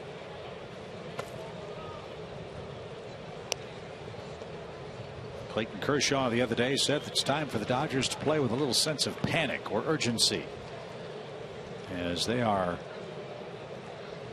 but a game and a half ahead of the Giants.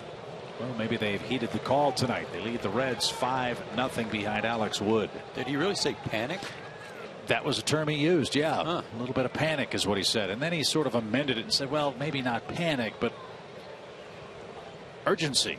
The Dodgers, with nearly $300 million in player salaries this year, 95 of which are being paid to players who aren't even in a Dodger uniform, were thought to be the team that would run away with the division. Hasn't happened.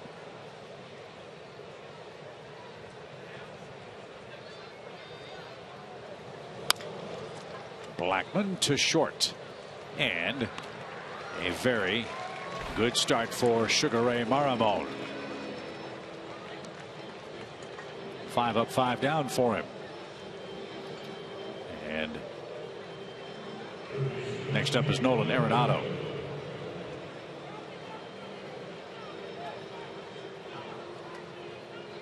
No hits in the series for Arenado.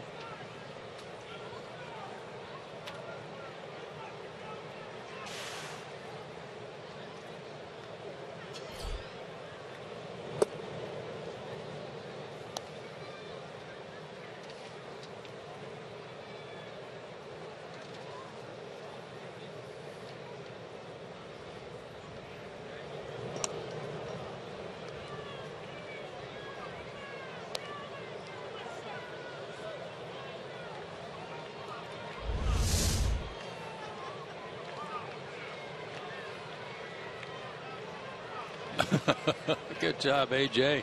Looks like a strike from here. You just missed the hop. 2-0 count. Out of play. 2 balls and a strike. Not every catcher can do that. No.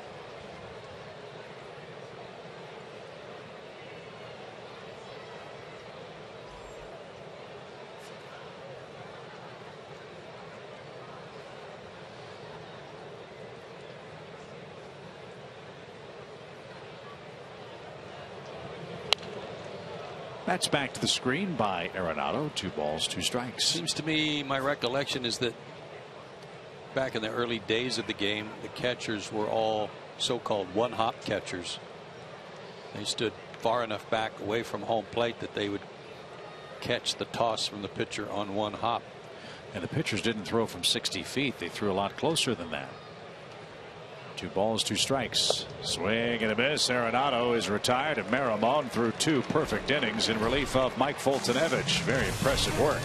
He's due third after the stretch. 4-1 Colorado.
Strongest fan photo to #SouthDataStrongFan for a chance to be featured in an upcoming broadcast brought to you by T-Mobile.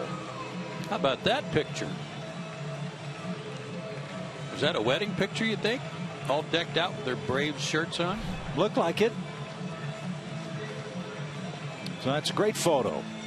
And fans, follow the Braves wherever you are with MLB.com at Bat, the #1 app for live baseball. At Bat is up to the moment. At any moment, within game highlights, live look-ins, replay reviews, radio broadcasts, statcasts, and more. Get MLB.com at Bat for your smartphone or for your tablet. New pitcher on the mound for the Rockies. Tommy Kahnle is on. 36th game for him. And like Diaz before him, hard thrower. 94 to 97 with a hard slider and a changeup. Mostly fastball changeup. A lot of strikeouts to innings pitched. Back to your point about how pitchers operated back in the olden days of the game. You've heard the term broadcasters use. The ball was hit back through the box. Pitchers actually had to pitch in a boxed area back in the 1880s. And the front line of the pitcher's box was only 50 feet from home plate. And as the velocities grew and grew for guys like Cy Young, the hitters had almost no chance. So the game forced the pitchers to move back further and further and further until 1893, when the 60-foot 6-inch line was the official starting point for a big league pitcher, and that's where it stands now. So you're telling me Cy Young won a majority of his games from 50 feet? Well, the front line was 50 feet. Yeah. Go get him. Cy Young in 1892, 36 wins, a 1.93 ERA, and 9 shutouts.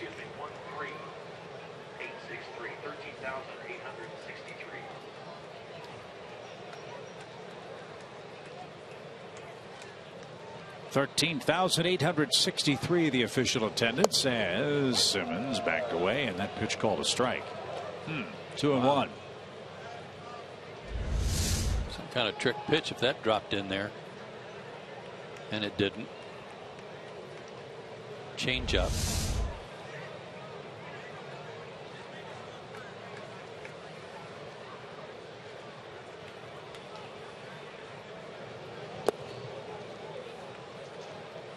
Offensively, Joe, Andrelton Simmons looks like a different player the last 3 weeks, doesn't he? Yeah, he's just, his swing is consistent.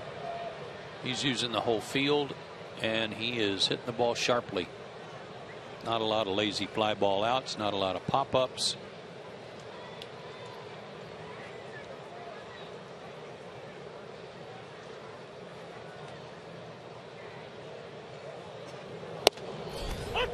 We all know that he's tough to strike out, but this year that's even gotten better. His strikeouts, or at bats per strikeout, have increased, and meanwhile his walks have also increased in terms of at bats, in relation to at bats.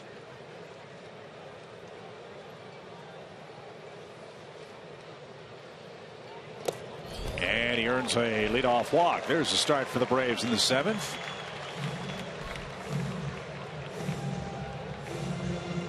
Kahnle, a Rule 5 pick from the Yankees in 2013, was on the Rockies opening day roster last year, went 2-1, pitched in 54 games.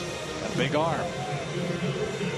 Was a 5th round pick by the Yankees in 2010 out of Lynn University. Well, he might be getting a chewing here from Steve Foster over walking the leadoff guy with a 3-run lead.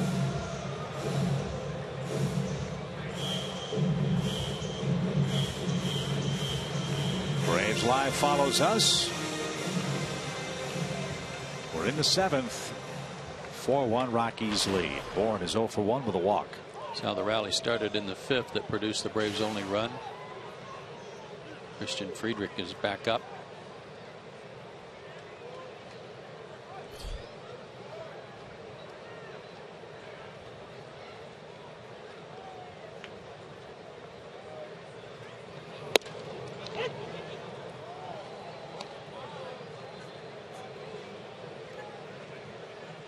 Michael didn't like that call.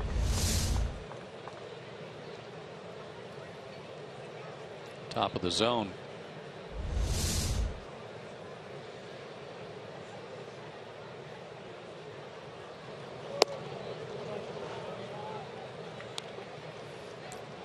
That changeup, I mean, it's hard. It's 87 miles an hour.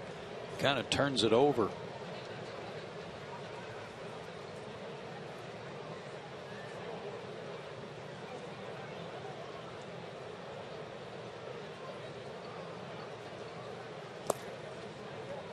There it was again. I don't remember the last guy. I have to think back about the last guy that threw a screwball, a legitimate screwball. That's not what this is. It doesn't appear, but it has the same type of action. John Franco, maybe. Before that, I can't think of anyone. 2 balls, 1 strike.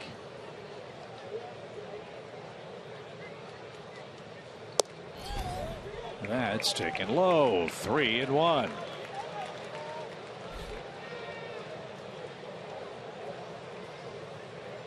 Mentioned Brian Knight, the home plate umpire. Earlier this year in April, he had a very eventful game. Took a 96-mile-an-hour fastball to the mask. And took place in Nationals Park in Washington. 3-1 pitch. Bourne didn't get it. That one at 94.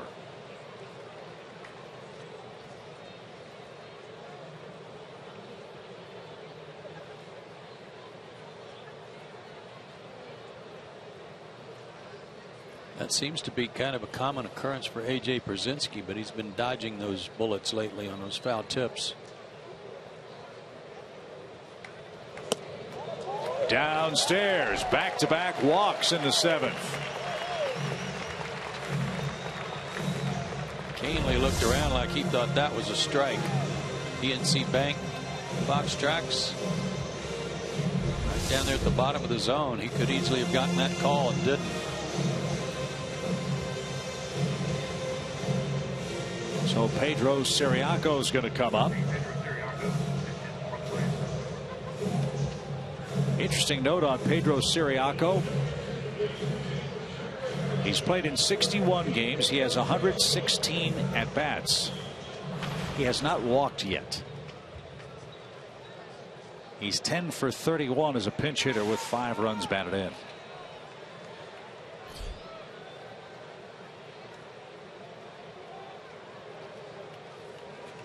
So he is up there swinging. Let's see what he does here with 2 on, nobody out. He backed away. That was called a strike. Well, Michael Bourne appeared to catch a break. Canely got one back.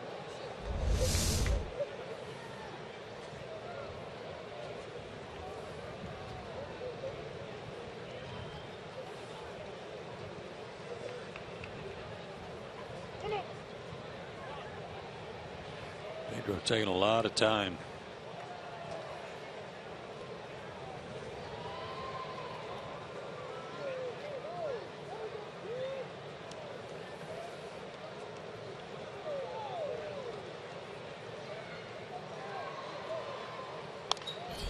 Off the end of the bat foul. It's 0-2. This Colorado bullpen has had its share of struggles. They're National League ranks last in ERA, last in opponent's batting average, tied for the most home runs allowed, and have issued the most walks. Other than that, they're having a fine year. It's a good collection of arms down there. So the Braves are in that bullpen early and trying to make the best of it. Rallying with the bottom part of the lineup here. 0-2 pitch rolled toward Arenado. That is a foul ball. Foul ball. Another big break for the Braves. Instead of a double play, just a foul ball. Out on the chalk. It's where he fields the ball, and Larry Vanover right on the chalk watching it. Foul ball.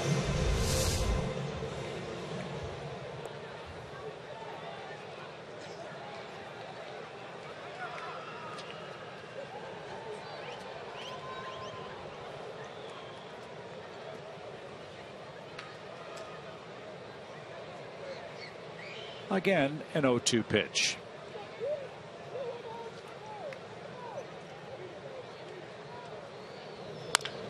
Bouncing ball to third. Arenado goes to third, then to second. There's a double play. Wow, what an arm he showed. And he might have been thinking about 3. So Ciriaco bounces into a 5-4 double play. He's at first. 2 men are out.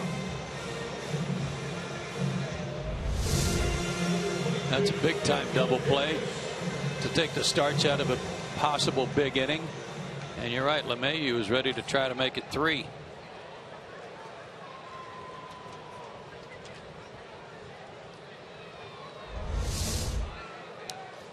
So Ciriaco's at first for Nick Markakis. 2 outs.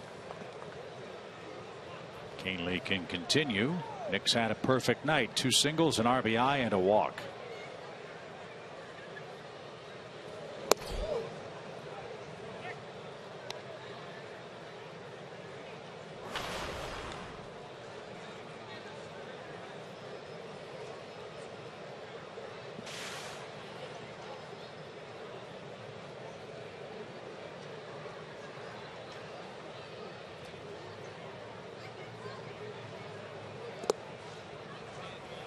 Two and 0. Wild game in Philly again. Mets 6, Phillies 5. 6th inning. Washington 4-2 over the Padres. Dodgers 5-1 over the Reds. Miami 5-1 over the Pirates. Both of those games in the 7th. We're in the 7th as well. Rockies, as you see, with a 3-run lead.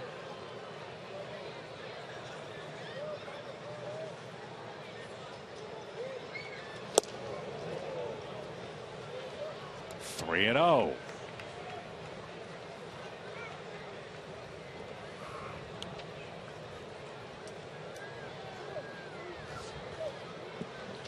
Walt Weiss has done plenty of pacing with his pitching staff. And the Braves get a walk to Markakis. That's the 3rd walk of the inning. Canely can't believe it. And while he ponders his fate, let's take a look at our DirecTV division standings. The National League East is a big lead for the New York Mets. 5.5 games over the Nationals. The Braves 4.5 ahead of the Marlins and Phillies for 3rd. And the Nationals just 1 game over 500, trying to add to that tonight. They do lead in their ball game, but they are losing sight of the Mets.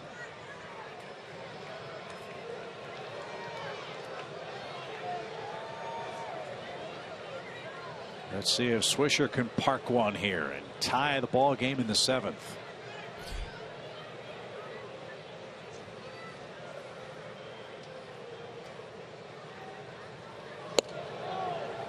Another team playing real well right now in the American League Central is Minnesota. They've climbed ahead of Detroit. They've won 4 in a row, and they're beating Tampa Bay tonight 10-7. They're scoring a ton of runs. There's 6 out in the wild card. For a while, Minnesota was in the wild card slot. They really struggled out of the gate after the break. Irvin Santana, the former Brave who was suspended for the first 80 games of the year, I believe won his first decision, but was riding a 4-game losing streak entering tonight's game.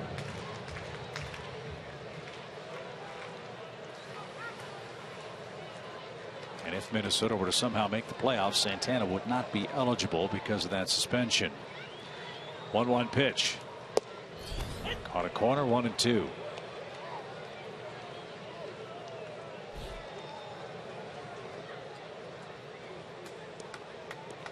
.23 pitches for Canely, only 9 strikes.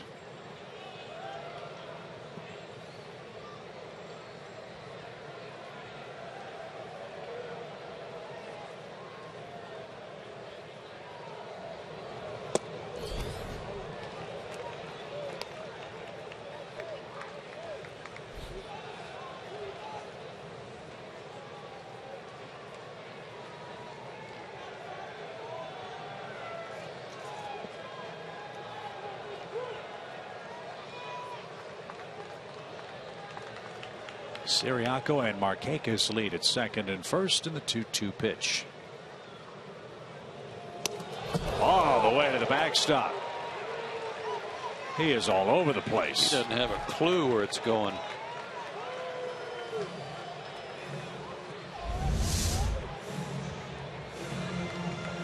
Nick lucky to get out of the way of that one.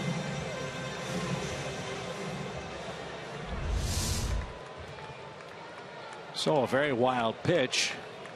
Now a single could score 2 and make it a 1-run game.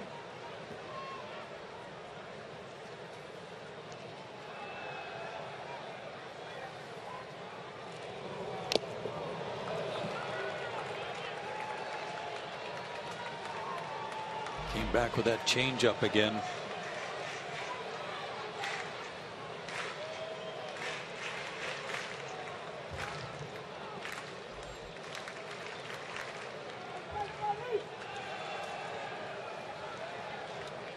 It's almost like he feels like that's the only pitch he can get over or near the plate.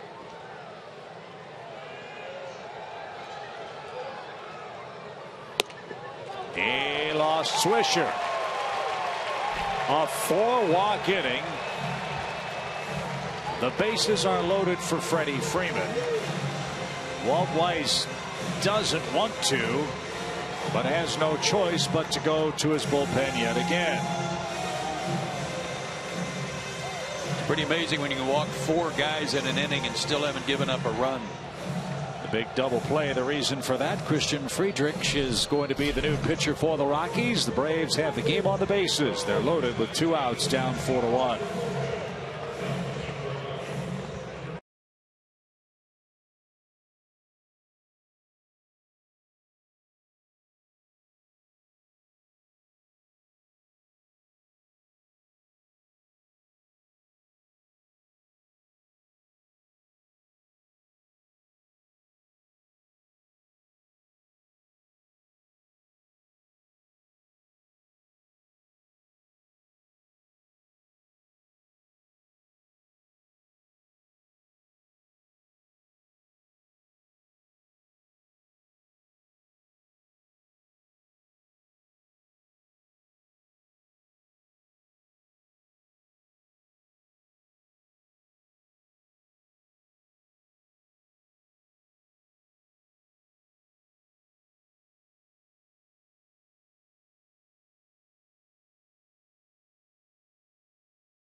Delta Airlines, and your local Ford dealer.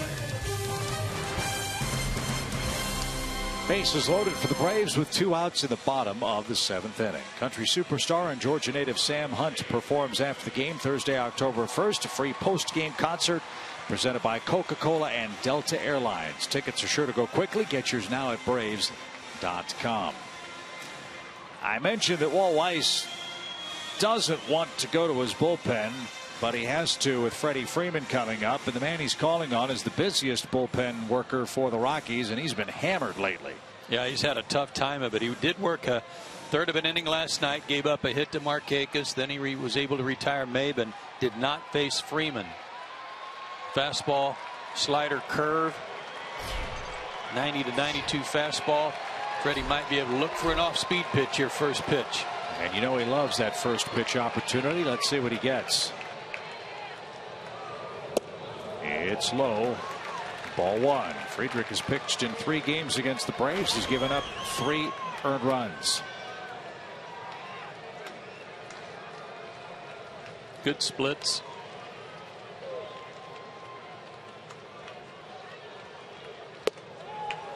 Ball 2. The The Rockies have walked 4 men in the inning.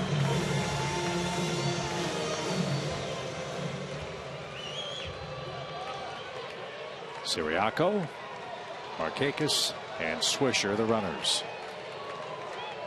2 balls, no strikes.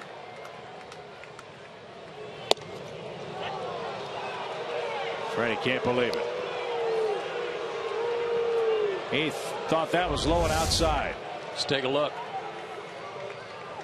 Slider was outside. Not even close. Man, oh man. So instead of a 3-0 count, it's 2-1. Now it's 2-2.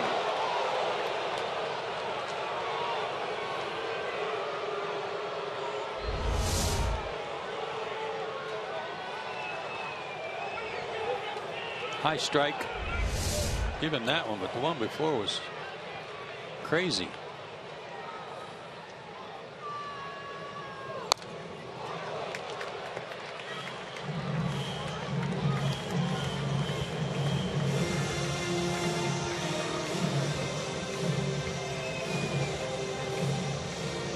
And he's always hit the Rockies well.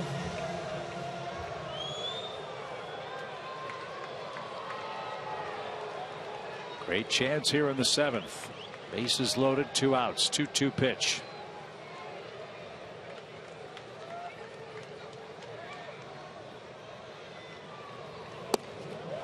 Oh, got it back. Whew. How do you not swing at that? He got it back. Slow curveball.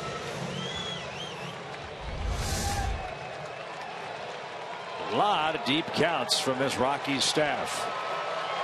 Now the runners will leave with the pitch. 3-2, bases loaded. Swing and a miss, struck him out, and the inning is over. Friedrich comes on, does the job, works around 4 walks in the inning, and the Braves can't break through.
For Atlanta area Mazda dealers, driving matters.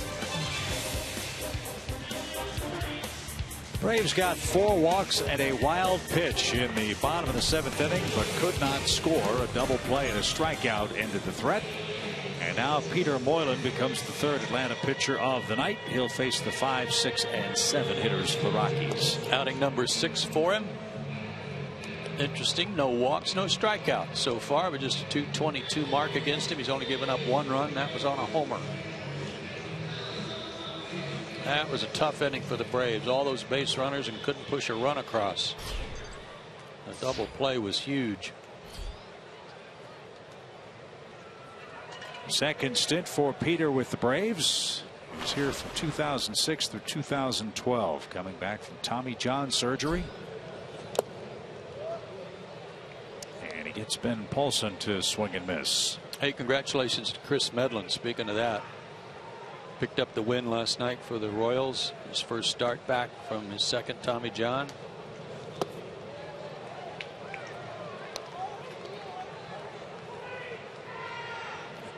I heard correctly, 6 innings and only threw 69 pitches. Sounds like Chris Medlin, doesn't it? And just what the Royals need, more pitching. Great bullpen. Bouncing ball on an 0-2 count. Peterson's got it.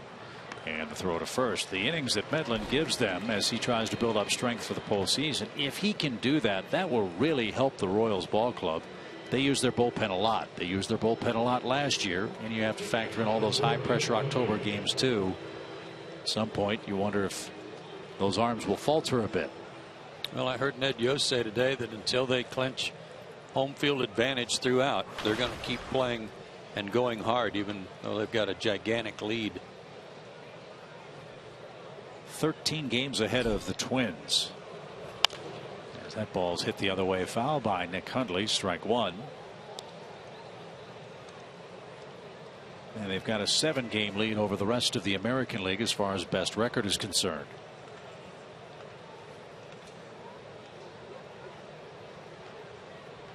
What kind of hat did that young man have working? Is that like a chef's hat?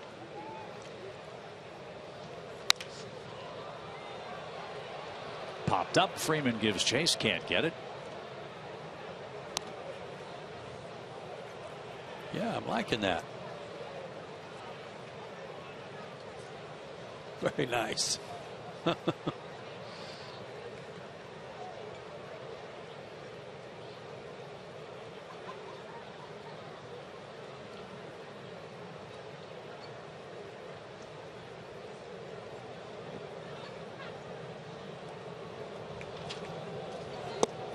Strike three at the knees. Moylan is sharp tonight. His first strikeout since coming back, so that ought to make him feel pretty good.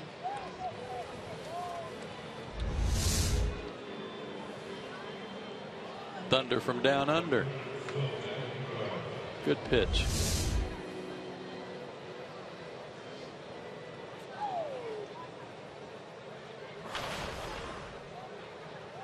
Matt McBride is 0 for 2.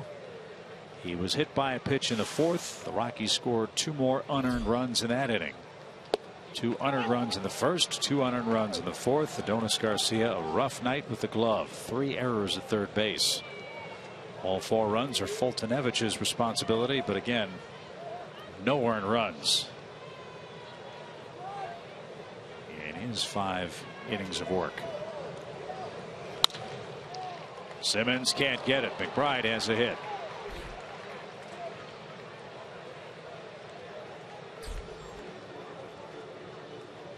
So the Rockies now with 6 hits in the game. All of them singles.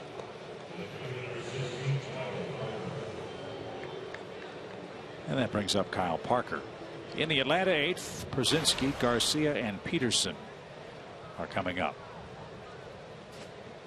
Got to hold them right there and hope for a late rally.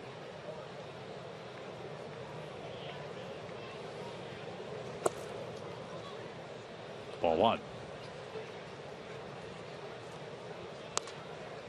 Ryan Zimmerman hit a grand slam for the Nationals tonight. They are excited because Denard Span is back. They have really missed him. He's been out with a bad back. But the Nationals don't control their own fate. They trail by 5.5.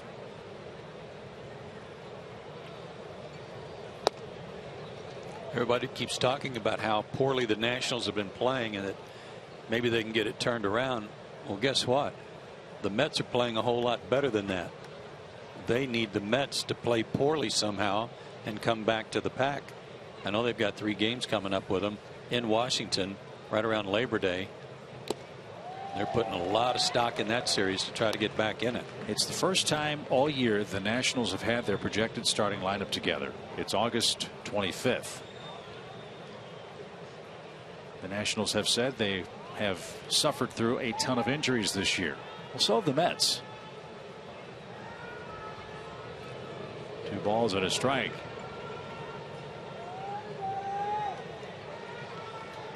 What's been concerning for Washington is their players who are very good players haven't played very good. Desmond's had a terrible year defensively. He's just now catching fire in the second half. Bryce Harper was blistering hot in the first half. He's cooled in the second. I'm told they've adjusted their rotation too, so that Scherzer will pitch twice against the Mets coming up. 2 balls and a strike for Kyle Parker. Matt Williams took some criticism for not aligning his rotation to have his big guns when the Nationals played in New York right after the break. See, I think that's too early. I don't think that criticism's warranted. I mean, coming out of the break, you've got a little more flexibility. Yes.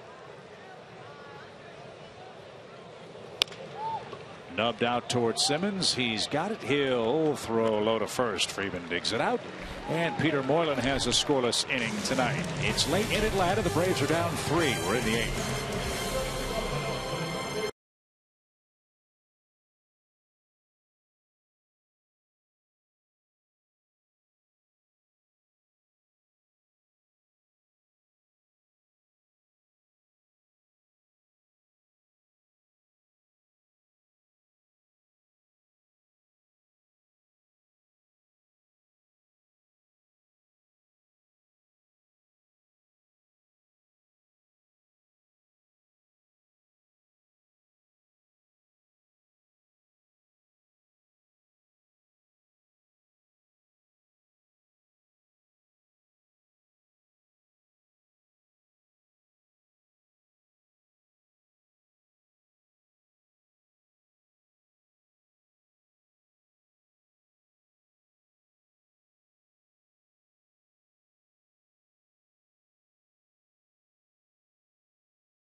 Our AT&T Uverse trivia question. Nolan Arenado is having a monster year with 92 RBIs. Name the last Rockies third baseman with more than 100 RBIs in a season. I'm going to say it's a trick question and say it's never been done. Okay, well, I know that's not the case. I'm going to go with Vinny. You're going to go Vinny? Uh-huh. Okay. Let's see. It's Garrett Atkins, 111 RBIs in 2007. Forgot all about him. All about him. I think Vinny had like 120 one year. I think Drew just hit a home run and flipped the bat on us. I think he did too. Garrett Atkins.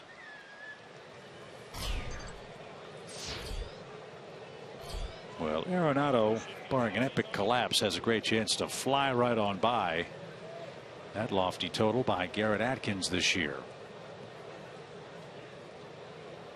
Braves need 3 to tie. They've got 6 outs left, and A.J. Pierzynski just broke his bat. LeMahieu throws him out. The bat sawed in half lengthwise, and all that A.J.'s left is with a dagger. Lousy maple.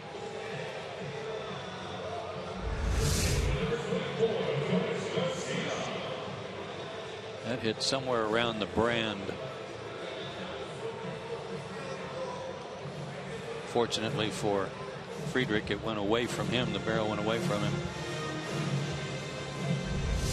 So Walt Weiss got the 2 outs he needed from Friedrich tonight, and he'll go deeper into his bullpen with Garcia ready to stand in with 1 out and the base is empty.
dealers. Let's go places. And the Georgia Lottery. 1 out, 8th inning for Atlanta, trailing the Rockies 4-1. Joe, let's take a look at tonight's Toyota key plays. Unfortunately for Mike Foltynewicz, the Braves defense let him down. Yeah, and unfortunately for Adonis Garcia, he's had a rough night at third base. That would have been a double play to start a double play. This one got an inning started that led to the unearned runs. All 4 runs for the Rockies tonight unearned. And 3 errors for Adonis on a rough night at third base.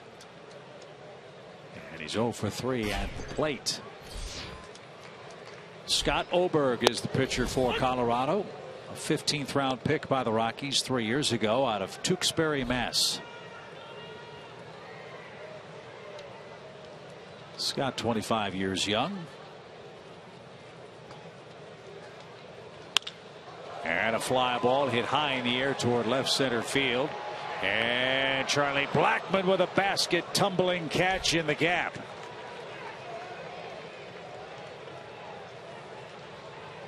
Not sure if he and Kyle Parker had their signals crossed, but it was Blackmon who made the catch for the second out. Well, he hasn't played that much with Parker in left field, and the wind's blowing in, so he was headed back to the wall in the warning track, and all of a sudden he had to change his route and cut across and try not to get run into. Nice play. Oberg's got a good arm too. He's 94 to 97 with a slider and a curve. Right over the top.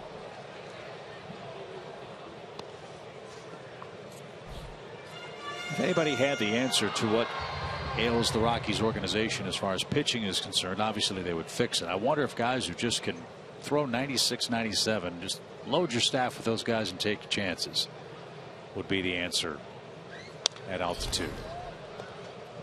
They've tried just about everything else. I think they're closing in on that. I think they pretty much loaded up with those guys now.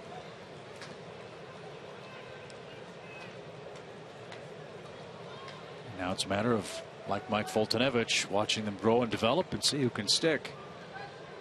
Oberg's at 0-2 for Peterson. Shift on for him. And Hundley smothered that. That year I was thinking about with Vinny Castilla, I was off a little bit. 1998, Vinny Castilla for the Rockies hit .319 with 46 homers and 144 RBIs. It's not a bad year, is it? 144 RBIs.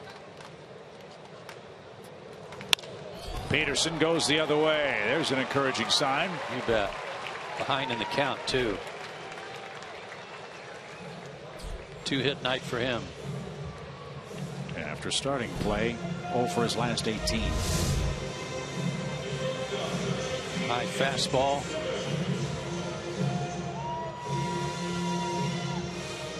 And went with it. Good at bat.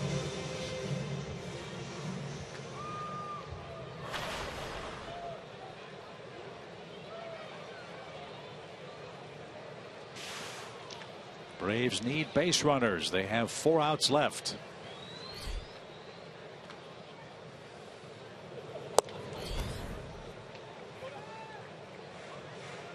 Tell you what, Nick Hundley's had to chase some fastballs tonight. Not much has gotten by him either. He's got nice work behind the plate.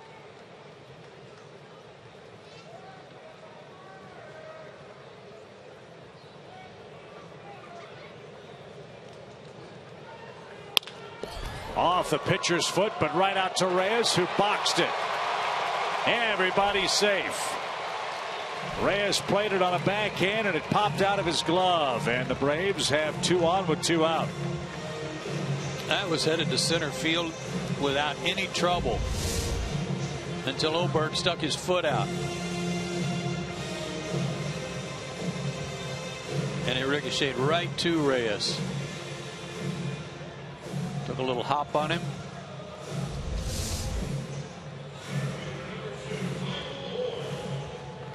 I say base hit. It was going to be a base hit anyway. So 2 on, 2 out.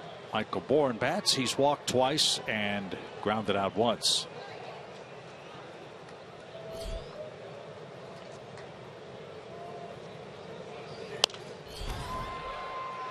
And that is ruled an error on Reyes on the deflection.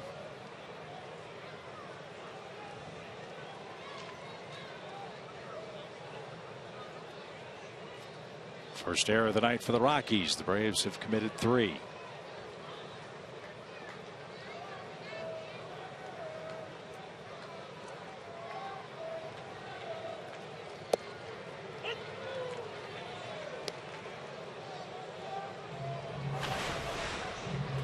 Nothing in 2.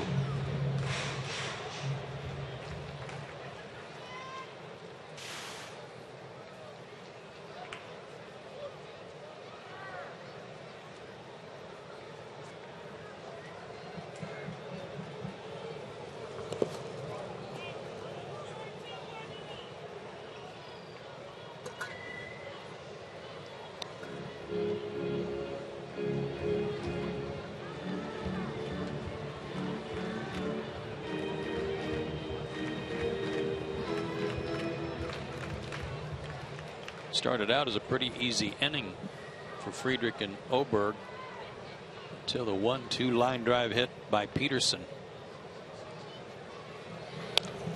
Good swing. Right on it at 96.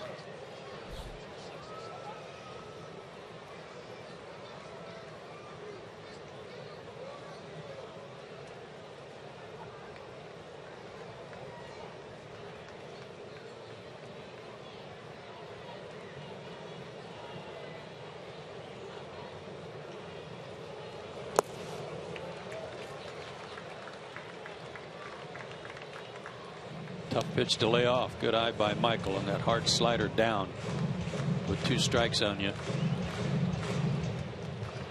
There's not even anything there to scratch, Walt, but you can go ahead. Wishful thinking. What he wishes for is the 3rd out of the inning. Rockies pitchers made it interesting in the 7th and again here in the 8th. 2-2. Strike 3. That caught the outside corner, and Bourne is caught looking. No runs, 1 hit, 1 error, 2 left. We head to the 9th. Rockies in command late.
(4-1) Colorado. We are through 8 tonight in Atlanta.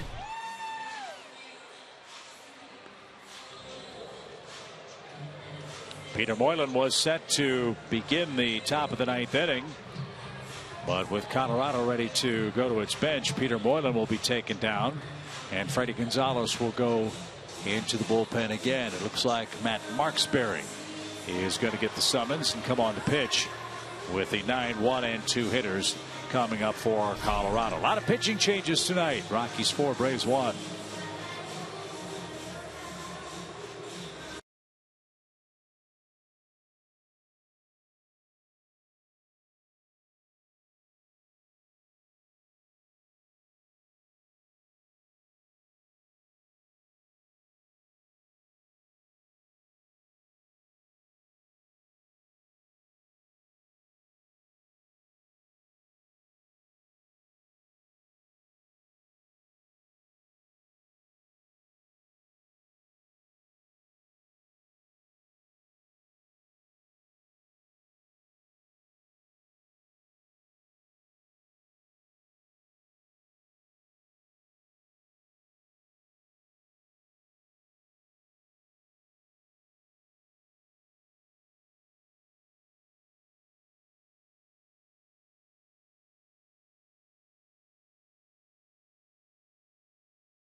Take on the East leading Mets, followed by the AL East leading Yankees taking on the Braves. Coverage starts next Thursday at 3:30 p.m. Eastern right here on Fox Sports 1 and streaming live on Fox Sports Go.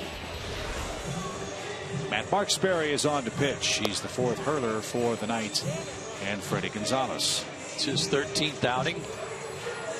Worked twice in Chicago. An inning and 2/3 on the 22nd. Gave up a hit and a run. Struck out 4 batters out of the 5 he faced. And then at Chicago the next day, an inning with a hit and a strikeout, no runs. That run he allowed that was, he was charged with a blown save, was that home run that landed in the basket but had to be checked. Remember, the fan reached over. Well, he'll face Daniel Descalso to lead things off for the Rockies. Their bench a little short tonight, with Carlos Gonzalez battling that sore knee. Don't know if he's available to pinch hit or not. Perhaps not if it's Descalso here. 4-1 Rockies.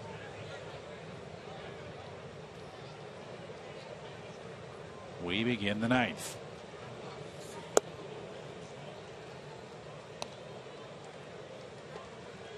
Still got that guy over there if needed.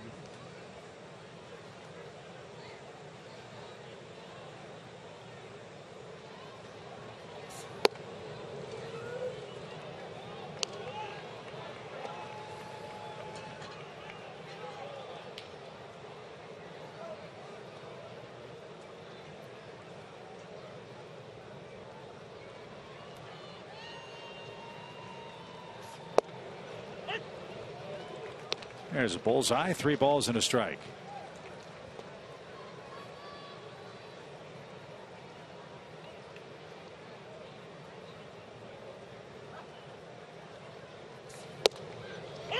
Descalso was on his way to first, but the high strike has been called most of the night.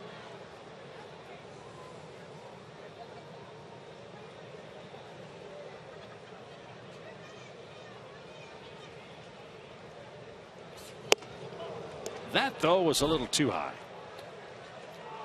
Peter Moylan had a good inning, a full inning, gave up a hit, had a strikeout. Peter got some good specs. He may need to let Marksberry know where his optician is. Needs a skull and crossbones on those specs, doesn't he? I think the team could probably fix him up if he was interested with something else.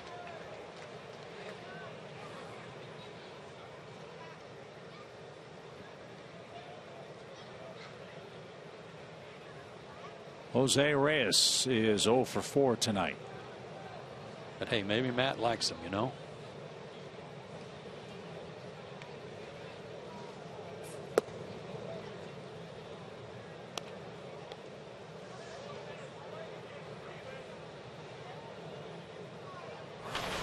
Cardinals trying to make a statement out in Phoenix. They've scored 4 runs in the first inning and are still batting against the Diamondbacks.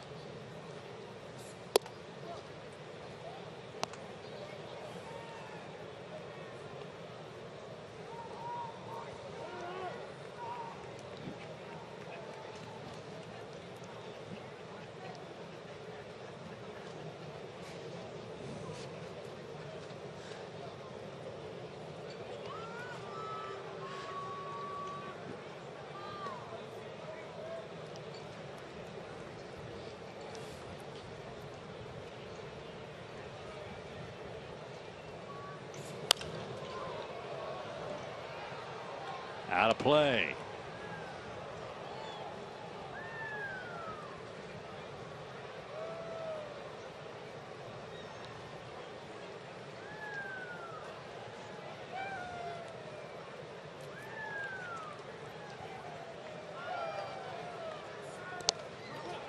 That got away from Brzezinski on a check swing. Reyes didn't offer. And it's a full count. And Descalso, the former Cardinal, in at second base.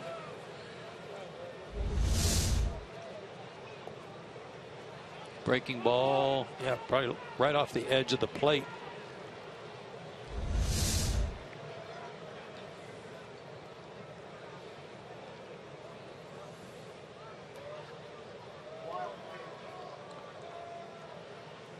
Wild pitch. Reyes an RBI chance. 4-1 Rockies.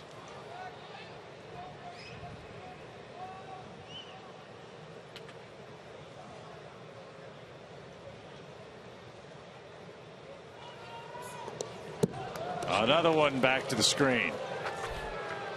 Not even close. Ball 4, first and third, and another wild pitch moves Descalso to third base. AJ was fortunate to haul in ball 4 to Descalso because it was over everybody's head. I think he's recalibrated a little too much. That landed 6 feet in front of home plate. AJ couldn't even frame that one like he did earlier tonight. So Roger McDowell out for a chat.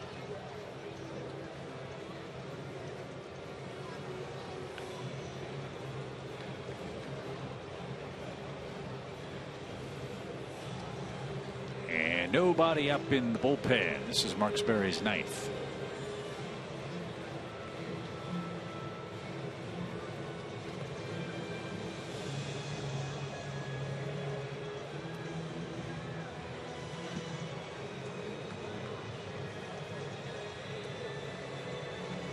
Well, he struck out 4. I told you about that one outing. 4 of the 5 batters he faced, and 4 of the 5 outs he recorded, I should say.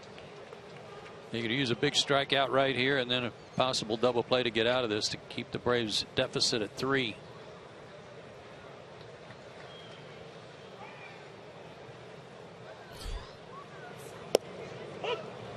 LeMahieu takes a strike. He's been the hitting star for the Rockies tonight. 3 hits, 2 RBIs.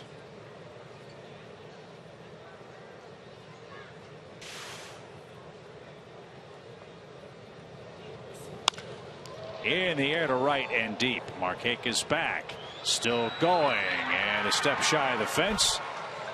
That'll bring home Descalso on a sac fly. Reyes also tags up. And it's a 5-1 Rockies game. A 3 RBI night for DJ LeMahieu.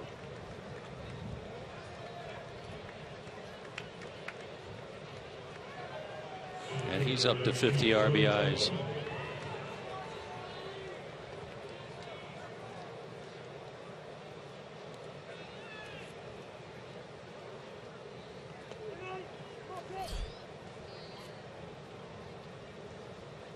One in, one out for Charlie Blackmon, who's hitting third as a starting player for the first time in his big league career. And he's 1 for 4. He's got a string working I think it's 6 straight games against the Braves, multi-hit games.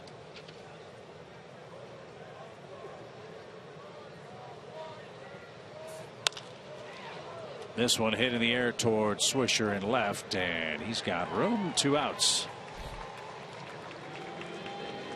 And now Arenado, the batter, 0 for 4 is he tonight.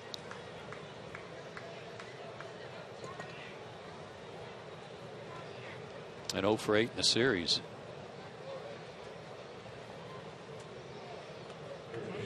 He went 7 for 17 against the Braves at Coors Field.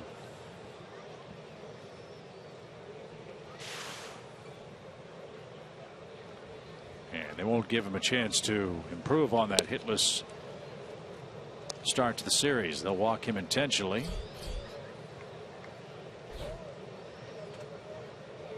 And Paulson will be next with runners at first and second.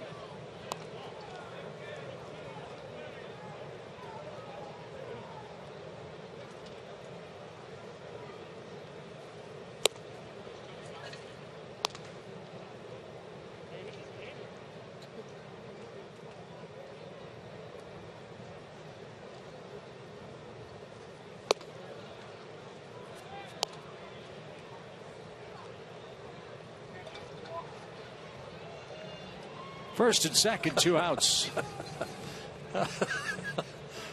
A.J. Przinsky saw Brian Knight about to bend over and wipe off the plate, so as he walked out to tell everybody there was 2 outs, he kicked dirt on the plate as he walked by.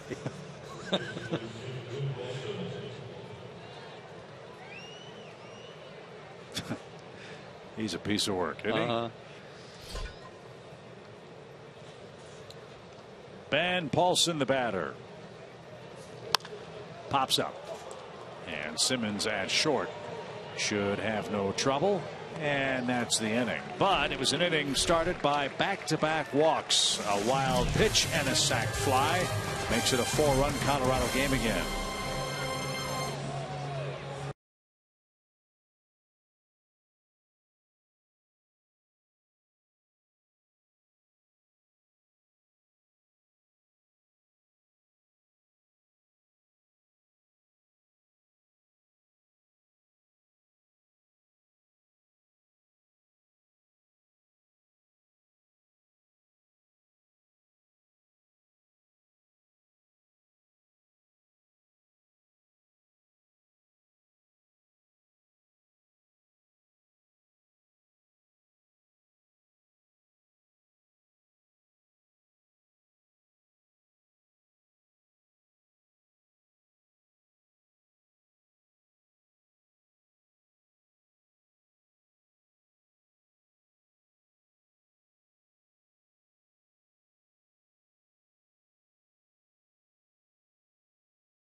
What Joe was talking about with AJ a moment ago. He throws the ball back to Mark Sperry after the ball 4. And he sees Knight going out there to wipe off the plate. and then let everybody know there were 2 outs. That's great. That was great. John Axford's the pitcher. Seen John before, of course. Most of his success came with Milwaukee when he kind of ascended to the position of closer. 17 out of 22 for the Rocks this year. Still throwing hard. 94 to 97. Curveball slider. trying season for him. His son, you might recall, was bitten by a rattlesnake in spring training and had some very serious medical issues to deal with. In fact, Axford was placed on the medical emergency list for family members twice. April 12th through the 19th, June 30th through July 4th.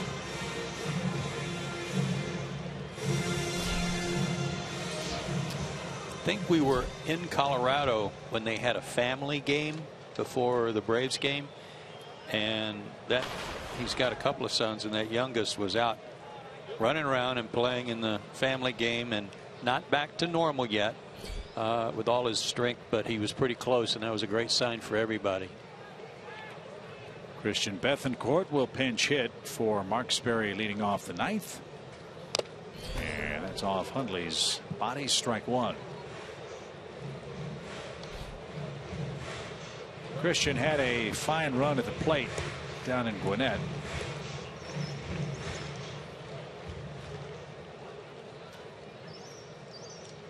Hit .327. He's hitting .192 with the big league club.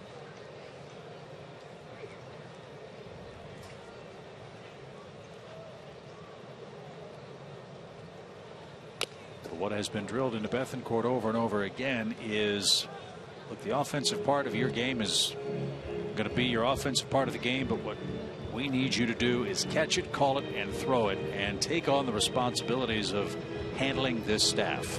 Let's face it, the Braves have made a huge investment already in pitching. Some that are here, some that aren't, but are on the way. And at Christian's age, if he's the guy, he's going to be the guy handed the reins for all that pitching to try to handle it, help guide guys through it, and that's what they need to see from him.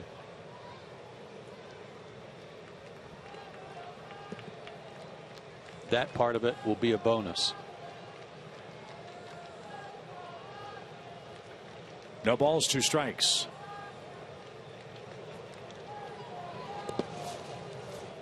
And now 1-2. Dodgers won tonight. They beat the Reds 5-1. Alex Wood probably picked up the win tonight. Miami beat the Pirates 5-2. Cubs and Giants will get started any moment out at AT&T Park.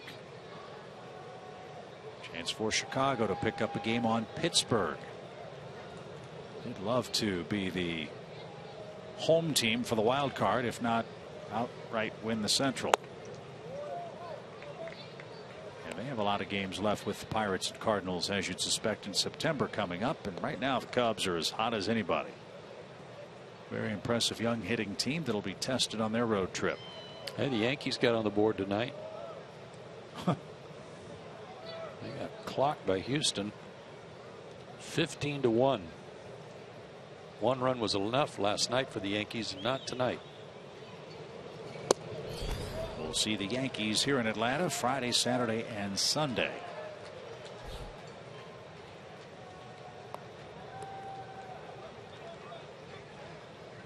The Astros, an amazing story. All those flat out awful years at Minute Maid Park. 3 100 loss seasons.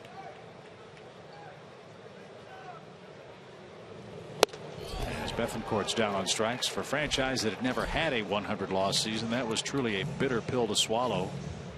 But they planned their work, worked their plan, drafted, developed, made great trades, stayed the course, and here they are. I want to say shocking the world, but it will be a very dangerous playoff team should they be fortunate enough to make it. Yeah, and one of their prized first picks in the draft, Mark Apple, is not part of the program yet, at least at the big league level. I don't know if he's had some arm problems or not, but one would think that by now he would be knocking on the door to be in their rotation. Bouncing ball by Markakis to second. That'll be out number 2. And if I'm not mistaken, I think the Astros took Mark ahead of Chris Bryant in the draft.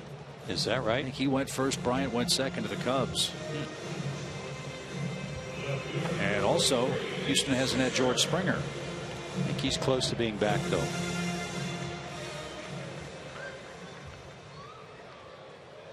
Swisher, the final hope for Atlanta in the ninth. 5-1 Colorado.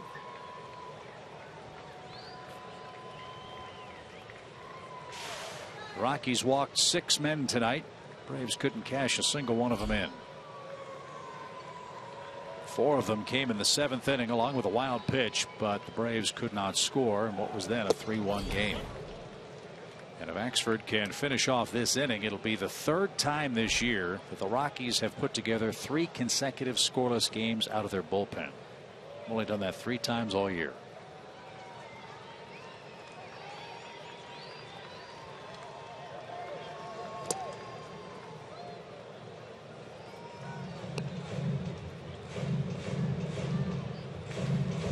Well, they'd lost 4 in a row coming in, and 9 out of 11. So even though it's not a safe situation, Walt Weiss wanted to put an end to their losing streak and bring their closer in here.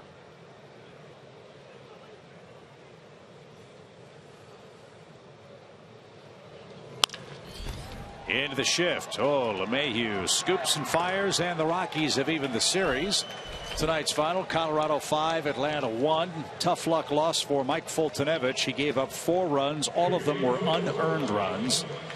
And Colorado and the Braves will play the 3rd final and rubber game of this series here in Atlanta tomorrow night. Back to recap it for you from Turner Field right after this.